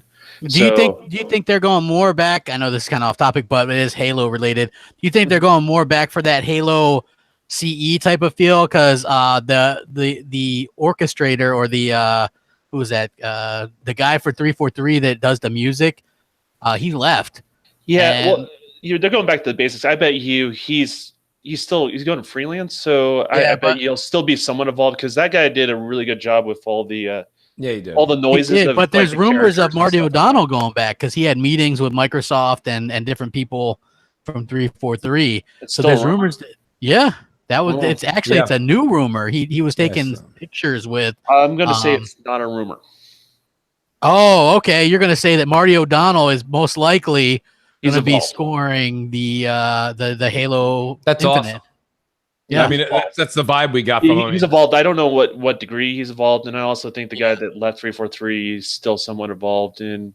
He may be doing who knows with or working with Marty as far as that's concerned. But as far as I know, he's it's pretty much green light. So that's awesome. Yeah, because if you look, he had a meeting with people, and then he's like, it wasn't just some random meeting. You know what I mean? He was like saying it on Twitter. So I thought that was kind of cool. It's interesting. A lot of the big players at Bungie, after that whole split up happened, seem to have really strong relationships with Microsoft after all said and done. Well, Joe Staten, or I believe that's our Staten. I'm not sure how you pronounce his name. Joseph Staten. He works for Microsoft again too. Yeah. Well, there's even little studios that work on all the Halo remakes, right? Yeah. Those studios are, they're not under 343's umbrella. They work with 343 on those projects, and they're independent studios, and they all started as ex-Bungie guys as well. So a lot of the guys that are still passionate about the project seem to be still involved with Halo in some sort of form or fashion. So, yeah, I agree. I agree with you. Those Saber Interactive, they're Saber one, right? Well. Yep. Yeah. And Certain Affinity, they were guys. Those are guys that made like the maps and stuff. And their studios are named after things in Halo, right? Like just like 343 is named after something in Halo. So I mean, they have a strong relationship with a lot of those Bungie guys that still love the franchise. And so I think a lot of times when people look at that split up, I don't think people have a real clear picture of what's going on. That studio, people don't understand this. Bungie was about to implode on itself. Yeah. So it was being torn apart at the seams because torn asunder.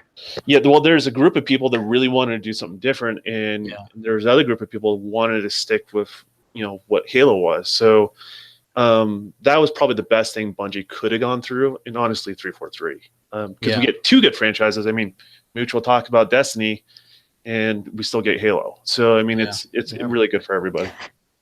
And Xbox, we talk about both. Yeah, he would. He'd be like, "What's going on? It's me, Halo. Destiny's great though." Yep, spot on. I know, right? I wanted to talk about what the hell did I want to talk about here? Oh, I wanted to talk about this damn these editions, these collector's editions. So Call of Duty Black Ops 4 gets a $200 mystery box edition. Darksiders 3 gets a $399 edition, and even Resident Evil 2 gets a $200 edition. What do you guys think about these ridiculous prices for these collector's editions of stuff? I mean, $399? Hell, you can get a PS4 Pro. Does it come with the game? That's a good question. That is a good question. I'll have to say. Yes, they all come in. Actually, wait. Darksiders, yes. Resident Evil, yes. But I don't know about COD. Actually, as soon as I saw the picture of that from far away, I was like, no, click away. For $399, I better get a damn game with that. Come on, man. That's crazy. That one also comes with like 4 statues and shit. Like, that's a lot of stuff you get with that one. No one's even gonna buy the $60 version of Darksiders 3? Oh, shit. Damn you, Mooch. Oh shit! I'm just saying, like, and not that it's bad. I think the game's actually there's an intriguing factor to it. I don't mind the series, but like it's gonna get like engulfed and spit out this fall. I don't know. And then to put $399, I mean that should come with like a dinner with the devs. Like right? Hey, that's a good idea. I think I'll use that. Right? Hey, he's good. The Don's like, here's my game, and if you get this version, you get dinner with me too. It's just Don sitting there at a table waiting for you to get there as the picture. That'd be great. Knowing the Don though, it's going to have a bunch of meat. Oh, it's butt smoked meats. Yeah. It's like meat. Here's a bunch of meat and cheese animals. Yeah. I mean, chicken's a vegetable, right? Yeah, I guess chicken's a vegetable. That's great. You'd make a great Velociraptor, Don. A Velociraptor? Velociraptor. My arms I didn't play the new Jurassic Park. Did you ever play that Jurassic Park for the Sega Genesis? That was an awesome game. That was one I beat that game back in the day. I want to say I might have played that one. Yeah, that was actually pretty cool. That was these like little boat levels too, where you're on this little boat, and it was cool. I liked it a lot. I don't know. Yeah, sounds familiar. So to be fair, guys are so random. To be fair, the Darksiders actually has 2 different collector's editions. One of them is 150 with 1 statue and a couple other stuff in the game, and then the other one is what was it? You said 400? $399. $399. I saw that one. $399. Yeah, that one has way more things. So you better be an extreme fan and gonna get get that shit for real. Yeah. See, I own the Darksiders games. I own them on 360. We all do. They gave them away. I know. I own them on 360. I own them on Xbox One and PS4. And some of them are on Game Pass. I've never even played them. So, like, I played one the most. Yeah, I hear good things, but at the same time, it's like, I don't know, that to me is like the Metro series. It's like Metro, yeah. Hey, how dare you? I could be playing Destiny 2. I'm going to play Destiny 2 tonight. Yes. I don't believe you. I am so excited for this to actually happen. We're going to play me, Mooch, Fox, and somebody else, and you guys are going to show me the ropes. Wait, Crap, what? You have that on your hard drive? I might. Yeah, I might. While you download it, Crap, I'm going to play through the first portion with my Titan so I can actually get that third character ready to go. It's going to take a while. I can do it in 20 minutes. What'd you say? Crap? Crap. Yeah, Crap, it'll take like 3 days. Oh, yeah. No, I'm going to play the hell. We're doing this. It's happening. I said I'm there.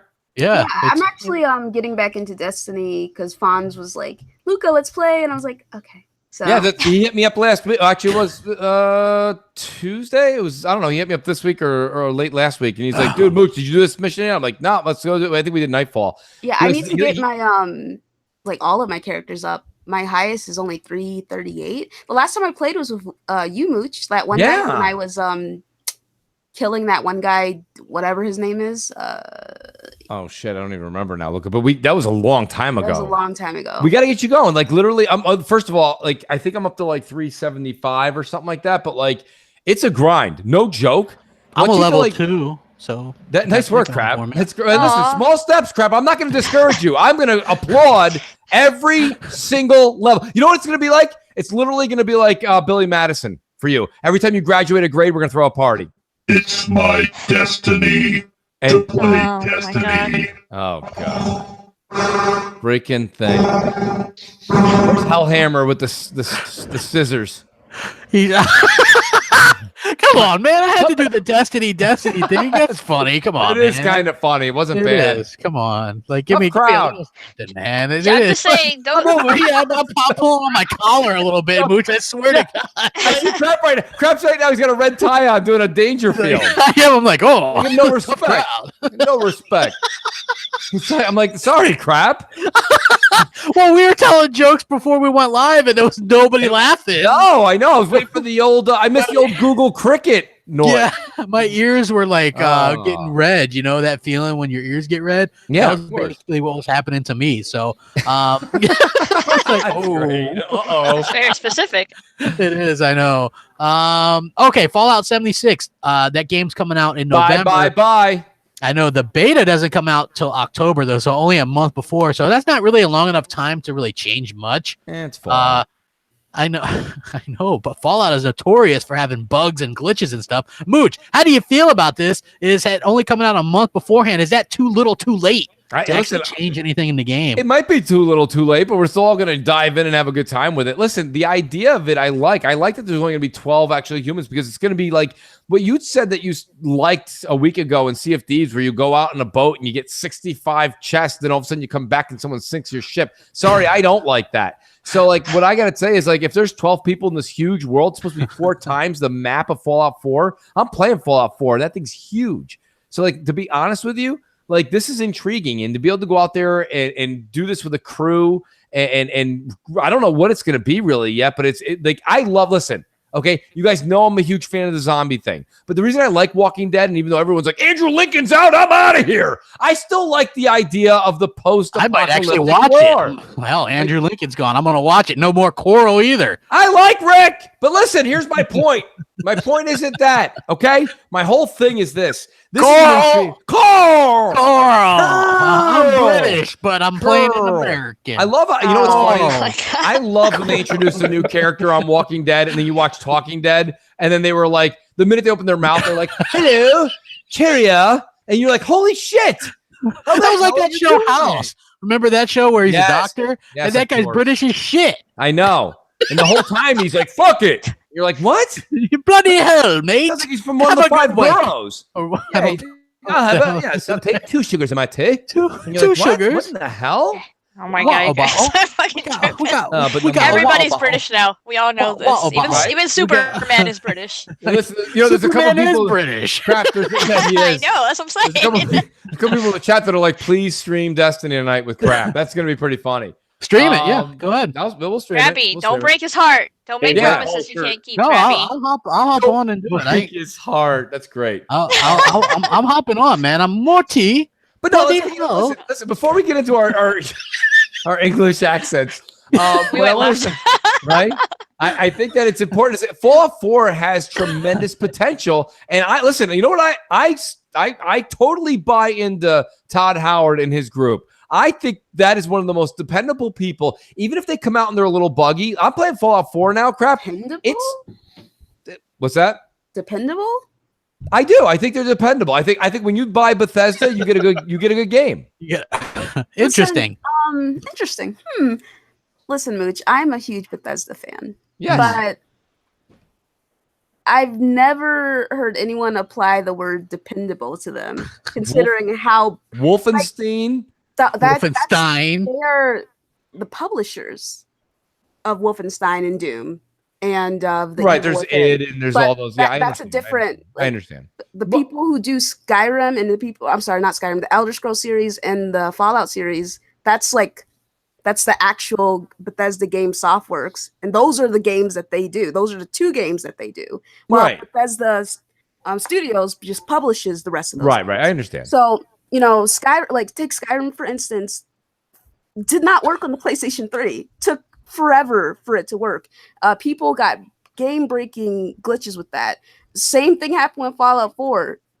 Yeah, really but they're still buying it by the they still buy it because Bethesda's popular. Those games are a lot of fun. Copies in 2 days. Yeah, I mean, I bought Fallout 4 day one and I played the game 3 times. It's a lot of fun, but dependable? I don't know, man. Listen, when I say dependable, I mean a team that keeps working at it and keeps plugging at it. There's other games. Look at Mass Effect Andromeda. Yikes! I like that game, to be honest. Great. I'm glad you liked it, but my whole point of the matter is that that's not dependable. That was a team that was like, we fucked up. It was Peace. Like the team, and they bounced. They bounced. And what I'm saying is there's a lot of people that go out there and put games out, and then if it doesn't work so well, they'll do one patch and they're like, "See ya." Hey, so somebody right now is pretty smooth. Somebody asked me to do a British accent through the whole thing. I can't because I can only say a couple of things. So it'd be difficult. But talk like Spike. I would love to. I get that joke, and I'm sure Foxy. The Tom and Jerry. Luca gets it. No, Luca. Nope. Never mind, it's a Buffy reference. Oh, sorry. Yeah. Well, I mean, I don't know. Luca's like to say dependable. Let's stop with the Spike. Listen, my whole thing is I'm saying, right? Nobody knows what that is. But what I'm saying is, I know. Luca makes a good point. Maybe dependable is the wrong word, but for some reason, I like that company. I think they make buggy but games that people like. The games are they're fun.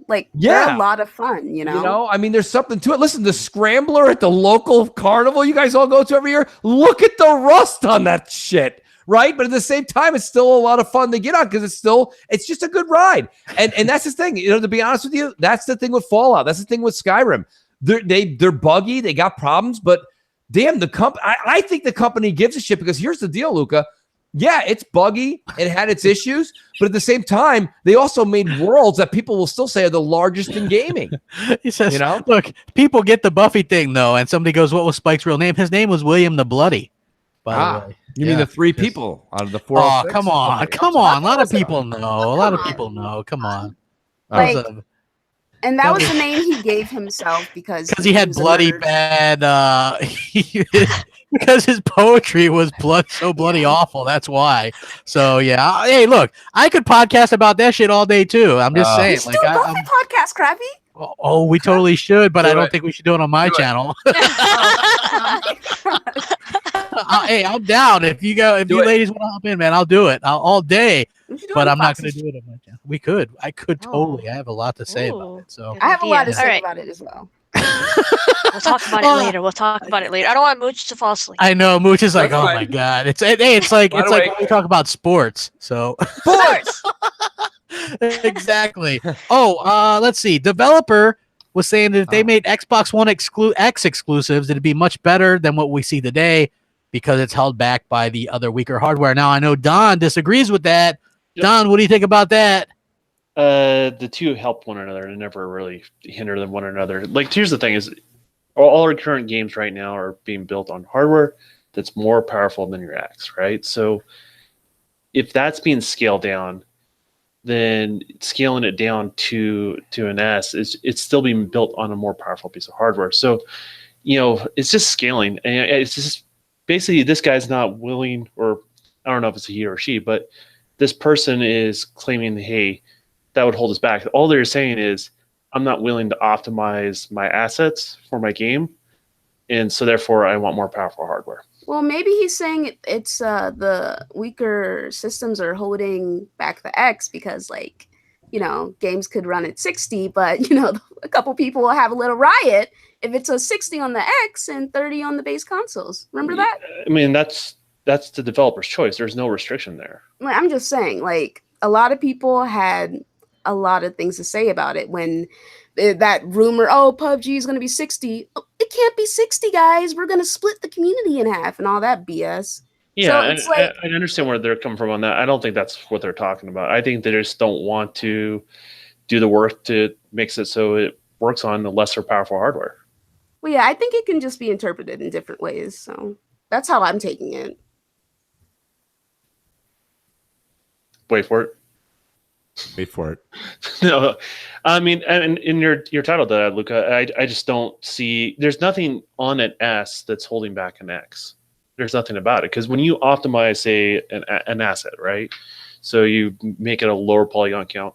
You don't throw away the higher polygon count model, or you don't throw away the higher quality level texture. I mean, all that stuff still exists, right? So you're just substituting those things and pushing that LOD out for what that console can do. So realistically, more you optimize on lower powerful hardware, the more overhead you have on more powerful hardware. But let me ask you this, Don. All right, so like when we see multiplats and they don't look like and some of them look good on the PS4 Pro, right? Yeah.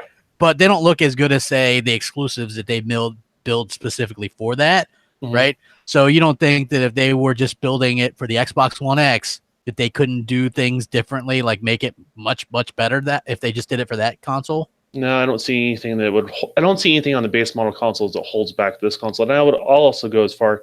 I don't even know what the new hardware is going to be, right? But I would go say it wouldn't even hold back the next hardware because it's all scalable. Because like if you think about it, like at that point, you're not going to care about the native resolution of the base model. Yeah.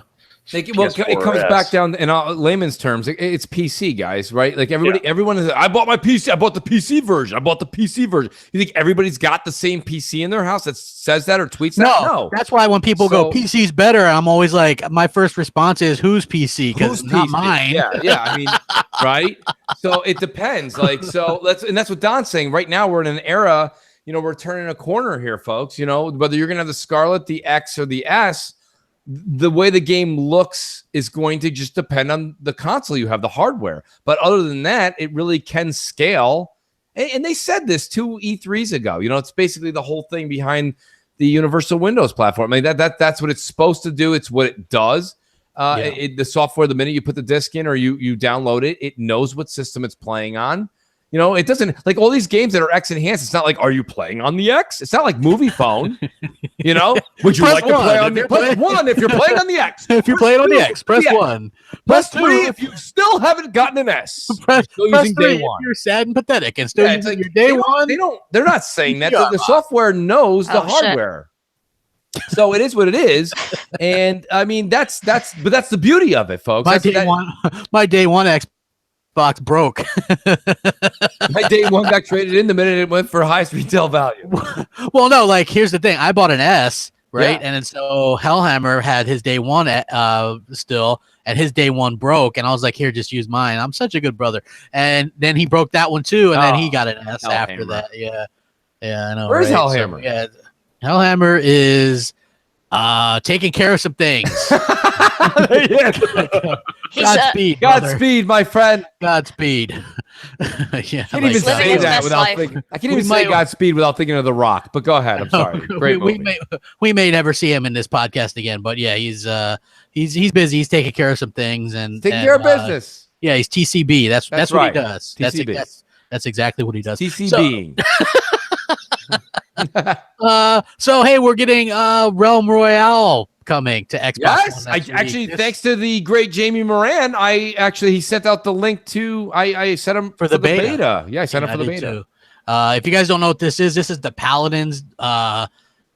There's a game Paladins, right? And so of course they made a battle royale, and supposedly this is the new hotness on PC, and so maybe it'll be the new hotness on console. Maybe it won't suck like Fortnite. What do you think, Luca? Like you're day one on this, right? It's basically Fortnite. No, I'm gonna make a sandwich. I'll talk to you later. Oh man! Like anybody else interested in this game? Come on, man! Or do you think we're getting too many of these Royale games? I'm concerned it's gonna be just a dupe. From what I saw, I did watch a little gameplay of it, and it's basically. I mean, of course, they've added certain things to it, but I mean, it's basically Fortnite with like I don't get the bird. What the hell's the bird? There's a bird. And when you shoot the bird, when you die, it's kind of like instead of being like kneel down, you turn into this little blue bird, and you can run away from getting like that last shot that kills you. What? So it's kind of a last ditch effort, and then it's like on a timer. So eventually you'll turn back into whatever your character is. It makes no sense, like in the world of when you're watching it, but that's the mechanic of it. All right. Well, thank you. I appreciate you explaining that to me because I'm like, why is there just birds everywhere? But Predator's had it on his gameplay for like 3 weeks in a row, so that's the only reason I know. Oh, did you beat him in your gameplay thing? Well, something like that happened. Yeah. Wow. Sure. Yeah. Were you using a truck in the mud, and that's what happened? No, I think I was trying to make Bolivia great again or something like that week. I'm not sure. Yeah. I'm the only one that gets this. I always vote for Don on his gameplay, and so he does. It's so funny because like everybody's like, "Oh man, you're voting for Don again," and I'm like, "Yeah, man, I'm voting for the Don again, man." He had this, and it was all because this one time he had this gameplay of him running around in this truck. What was that, mud trucks or something? I forgot what it was. The Mud Runners, I think it was. Yeah, Mud Runners. I had that game too, and it's horrible. It's but it's got good mud physics or something. They're like the best mud physics. Co-op. Yeah, it's like the best mud physics ever. And so I saw you playing. I was like, I'm gonna vote for that. And the Xbox, like, he's literally just riding around in the mud. I was like, I know, it's badass, man. That's awesome. I love that. It's pretty kick ass. So he's won in the past with just teabagging and stuff like that. Like clip of him teabagging in the past for sure. Oh my god! I put up when I do gameplay, like I have some gameplay where I'll teabag and people go, "Oh, is Crapgamer really like I'll teabag AI and all kinds of shit. It's funny." And people are like, "Is he really doing that?" And I'm like, "Yeah, man, why not? I like to have fun when I'm gaming. Kind of is what it is." But I do want to talk about this. A little bit of bad news in the industry, which is the Onrush developer hit with bad layoffs, including the lead on the project, Rushy. Which is it's lame because they're a good studio and that was actually a really good game. Onrush is a really fun game. I just think it came out at a bad time. I played the hell out of this game. I think me and Rand might have been the only people I know that were actually playing the game a lot. But very sad to see that happen. Anybody else? Predator says no, he didn't beat me those 3 weeks. I think those are the weeks I had to take a mandatory week off or something like that. I'm not sure what was going on. Yeah. But Mooch, what do you think about that? Because I know you liked it a little bit that you played. You were just like, I liked Onrush. I didn't play a lot of it, but it is a great game. I actually plan to play it. It's part of the summer list of things to do, the summer bucket list. But yeah, no, it is. I mean, that's an instance where you see, a developer that is out there trying and you see something like that happen. And that's where your heart goes out. You say, well, these guys really busted their ass. Yeah. They put out a very unique game as well. Yeah. Well, the thing about it is, and Don will speak to this. This is just my opinion. And I'm not a racing fan. Okay. And I understand that that's not a typical racer, but like even the latest Twisted Metal, if you go back and read some of the things that Jaffe was writing, like they had a hard time promoting that. Like I think racing games outside of the Forza and Gran Turismos, they have a hard time. You know, Yeah. I mean, they have a hard time. It's just like those two games, maybe one other that I'm missing, Need for Speed or something, kind of engulf they engulf the entire group. And then it's like, you know, those people are putting their $60, maybe some microtransactions and some DLC money into it. And they're like, you know what? I really don't need another car game, you know? And there's actually so many. It's just that they can't keep up with each other. But yeah, no, I agree with you. Right. And that's my thing. I do feel for them, though. I mean, honestly, it's like having a good football game or a good, you know, basketball game. If more people could play with those franchises, you know, the reality is there's only a few that's going to be successful, and the rest are going to drop off. Right. Yeah, I know for a fact if there wasn't more, how do you say that? If there was more of NFL games, that would be better. Or even baseball games. You know, there's only one. You got to have a PlayStation to play it. And I remember what was it? Last year's Mooch, me and you got it, and we were like, huh. Yeah. Return that real quick. We were like, hey, maybe we can play sometime. And I played it for years, coach it now. Like, I love baseball, but like the thing about it is that like I just to come home and say, like, especially after podcasting, after a long day at work, it's 10 o'clock, you sit on the couch. It's so boring. Strike one. And you're like, holy shit. Those games take like an hour and a half. And there's 100. I mean, you can play smaller seasons, but 162 games plus playoffs or whatever. All three. That's why, listen, you have no idea. So like, I got news for you. The show, that's pretty much as good as it gets. I mean, I've been playing baseball games on video game consoles for a long time. The show is the best game out there. It's not like Xbox would put one out. What are they going to be like? Ball 3. Are they going to say it faster? Like, it's the game. It's the game. So it is what it is. I just think that, like, realistically, maybe somebody could give Madden a little bit of run for their money and make a I love the 2K's NFL game. That was like the last I love that game. You could deck out your crib. Hashtag remember when they used to call your house your crib, right? So you used to deck out your crib with like different stuff like trophies and like stuff like. I love that game. That was still is probably my favorite sports game of all time. So no, I mean, I think sports games, I'm going to get Madden again this year. I mean, we're a big football house too. We watch. Why'd you have to put a Steeler on it though? That's my thing. You get a little wrapped up in that hate. Who cares? Yeah, I guess. I mean, that was weird. When I was younger, I used to play street basketball games. Those street basketball. I have those for the PS2 still. I mean, I'm with Foxy on that. I played a lot of you want to go way back. I loved even Double Dribble. You can go all the way back to Double Dribble. I played a lot of NBA Jam, right? NBA Jam. I loved it. NBA Jam I still have it on the Genesis. Dude, I'm not kidding you. I had it for the Genesis as well. Boom shakalaka! Boom shakalaka! He's on fire. He can't buy a bucket. I used to love that. You know, I used to do the big head code. It was great. Oh yeah. That's what nostalgia is all about, man. And then, actually, believe it or not, what game was it that was man, I can't remember it now, but there was a street ball game and the music in it was absolutely amazing. I can't remember it back in the day, but it was on the PS2. I also like that NFL Street when that originally came out. I like that a lot.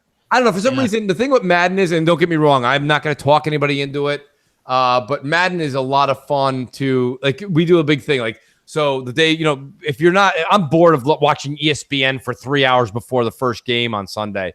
So we get up, me and my son would play different, verses and games. He'll play, we both like the same team. So we have to flip for a coin on who's the Giants. And then we'll play against each other. Then we have this league where me and a bunch of friends, we all get together that we know, and he sets it up and we play each other each week.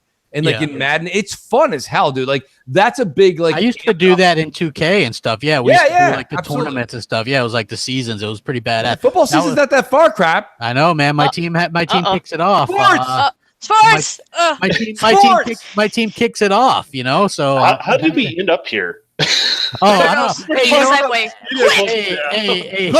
know. Shadow of the Tomb Raider went gold 2 months ahead of its release. That's a little bit weird.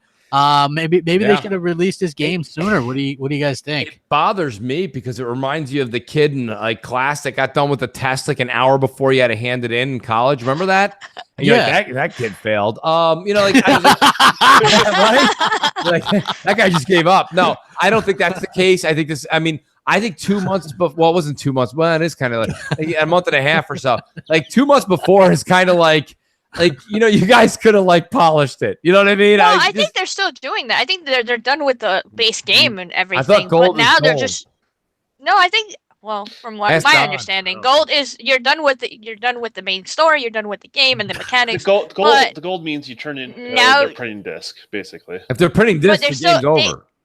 Damn. So what about the polishing and all that other stuff? Like, there's also have a patch. Patches, So like the question is, how big is the day one patch for being 2 months out? Or the other question is, if you find out like a month after the game comes out that they do this DLC, and they're like, okay, well, like, why wasn't that in the game? So usually people find out that it was coded in the game. It just wasn't unlocked. The one thing I heard about it, this and I read about it, was that the thought process, and this is just a hypothesis, but like literally they were saying that they might have done it this early and wrapped it up this early because they want to get review copies out to the media before Spider-Man.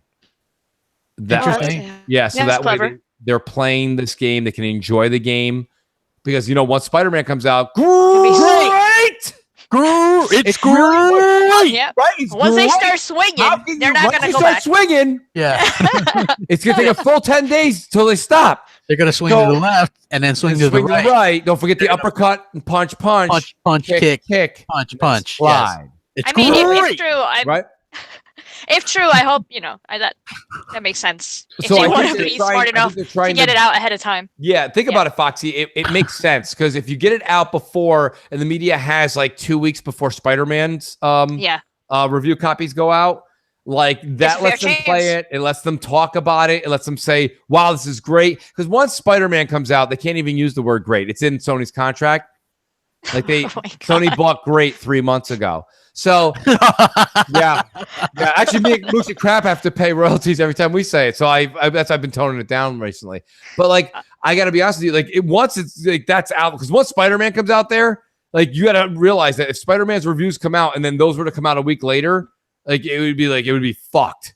Yeah. Period. The only third-person action adventure games coming out this year for the most part, right? Except for the Darksiders.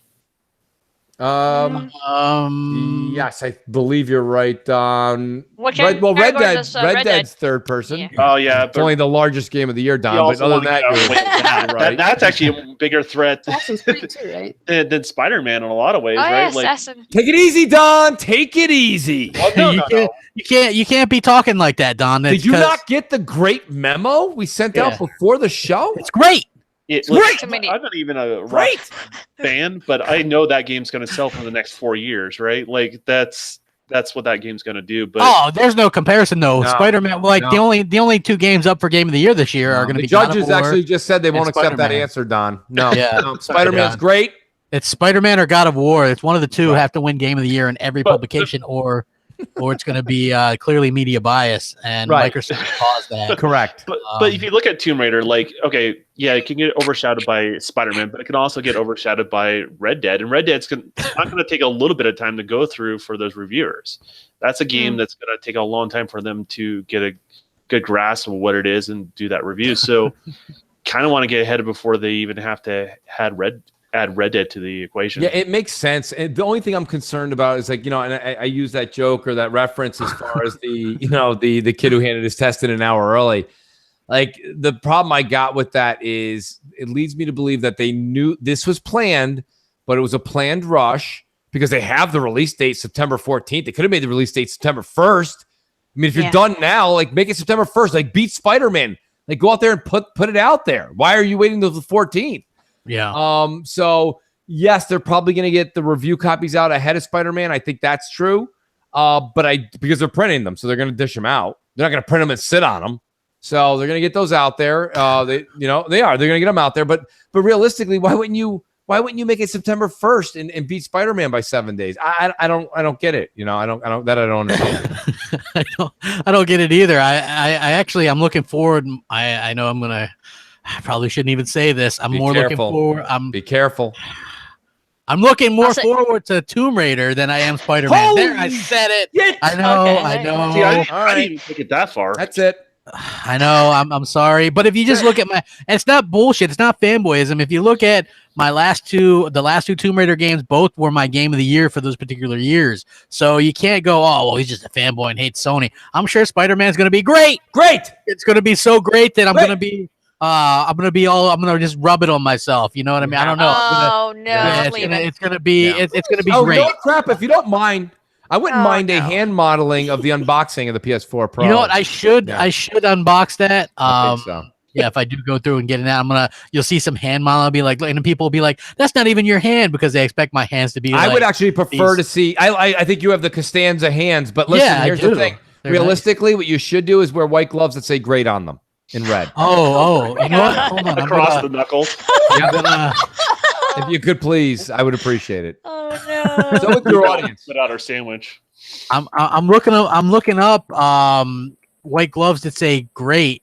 Maybe I can get something like Larry Herb. I see some Sonic the Hedgehog ones. Those are pretty cool. Those will do. Oh my god. Yeah, maybe I could just write in marker really nice. Great. I think with the extra couple of bucks out of the Crap Gamer Reviews fund and go ahead and have them stitched on in the mall. But hey, I mean, if I ever went to the mall, I guess I could. But I don't go to no mall. It's no mall. Where do you live? I think. I think if you guys explore long enough on No Man's Sky, you'll find Crap's house. I think that's where he is. God damn it, Mooch. Right? God damn it. Hey, I do got this one last thing I want to talk about. Silent Hill games and Dante's Inferno backwards compatible. Oh, Mooch. Let's go to Foxy. How long do you? Let's go to Foxy. I want to hear about those 15 minutes. Oh yeah, damn it. I didn't even make it more than 4 days, Dante. But I'm gonna go back. I need to finish that game. It's so weird though. And I'm not touching Silent Hill. Fuck that. I'm sorry. I don't like scary games. I don't like scary games. Yeah, I pretty much don't either. But I have that game, Dante's Inferno. I just have never played it. So Silent Hill is crazy. I played it maybe a couple hours of it. My brother way back in the day, he was playing it. Like I was there. It's creepy as shit if I remember right. But it is right. It's up there. I think it's scarier. I'll tell you, Resident Evil to me. I'll tell you a little story. When the first Silent Hill came out on the PlayStation 1, man, I played it like the only time I play it, like me and my friend, the only time we play it is if the other one was there. So yeah, it was like creepy as hell with all the fog. And if you played it at night and you heard sounds, you were like, what the hell was that?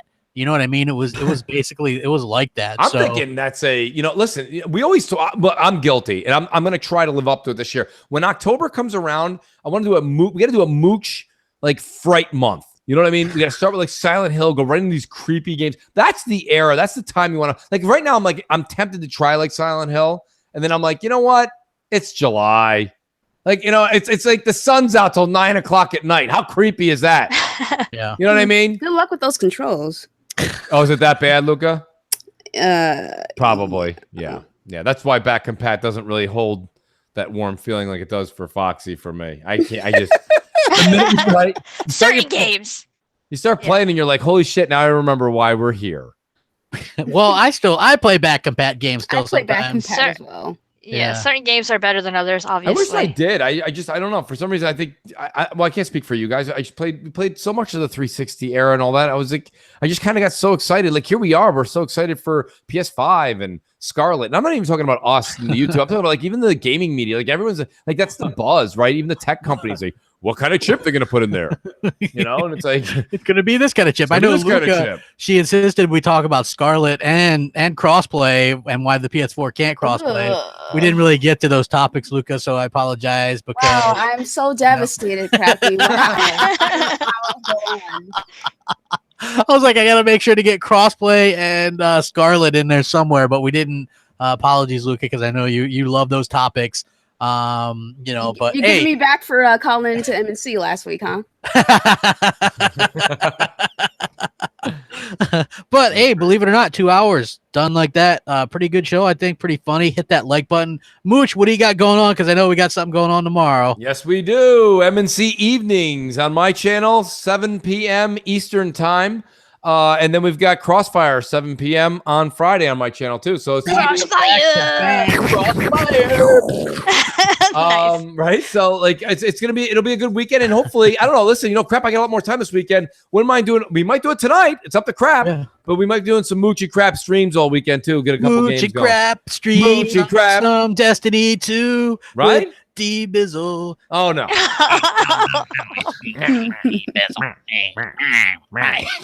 Moochie's great. I'm a maniac.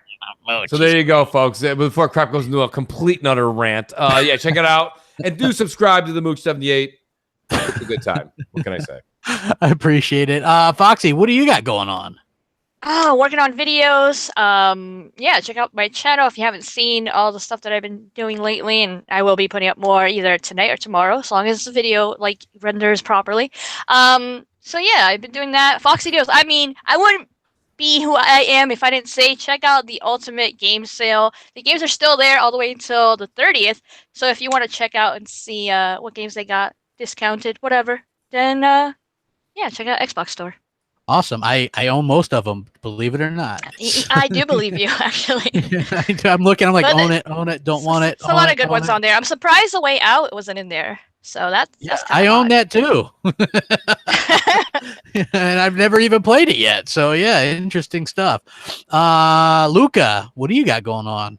Well, I just want to say thank you very much for having me. I really appreciate it. I had a great time. No you can problem. Follow me on Twitter at the Ash and Luca. Actually, yes, follow me on Twitter at the Ash and Luca. We have a ton of fun.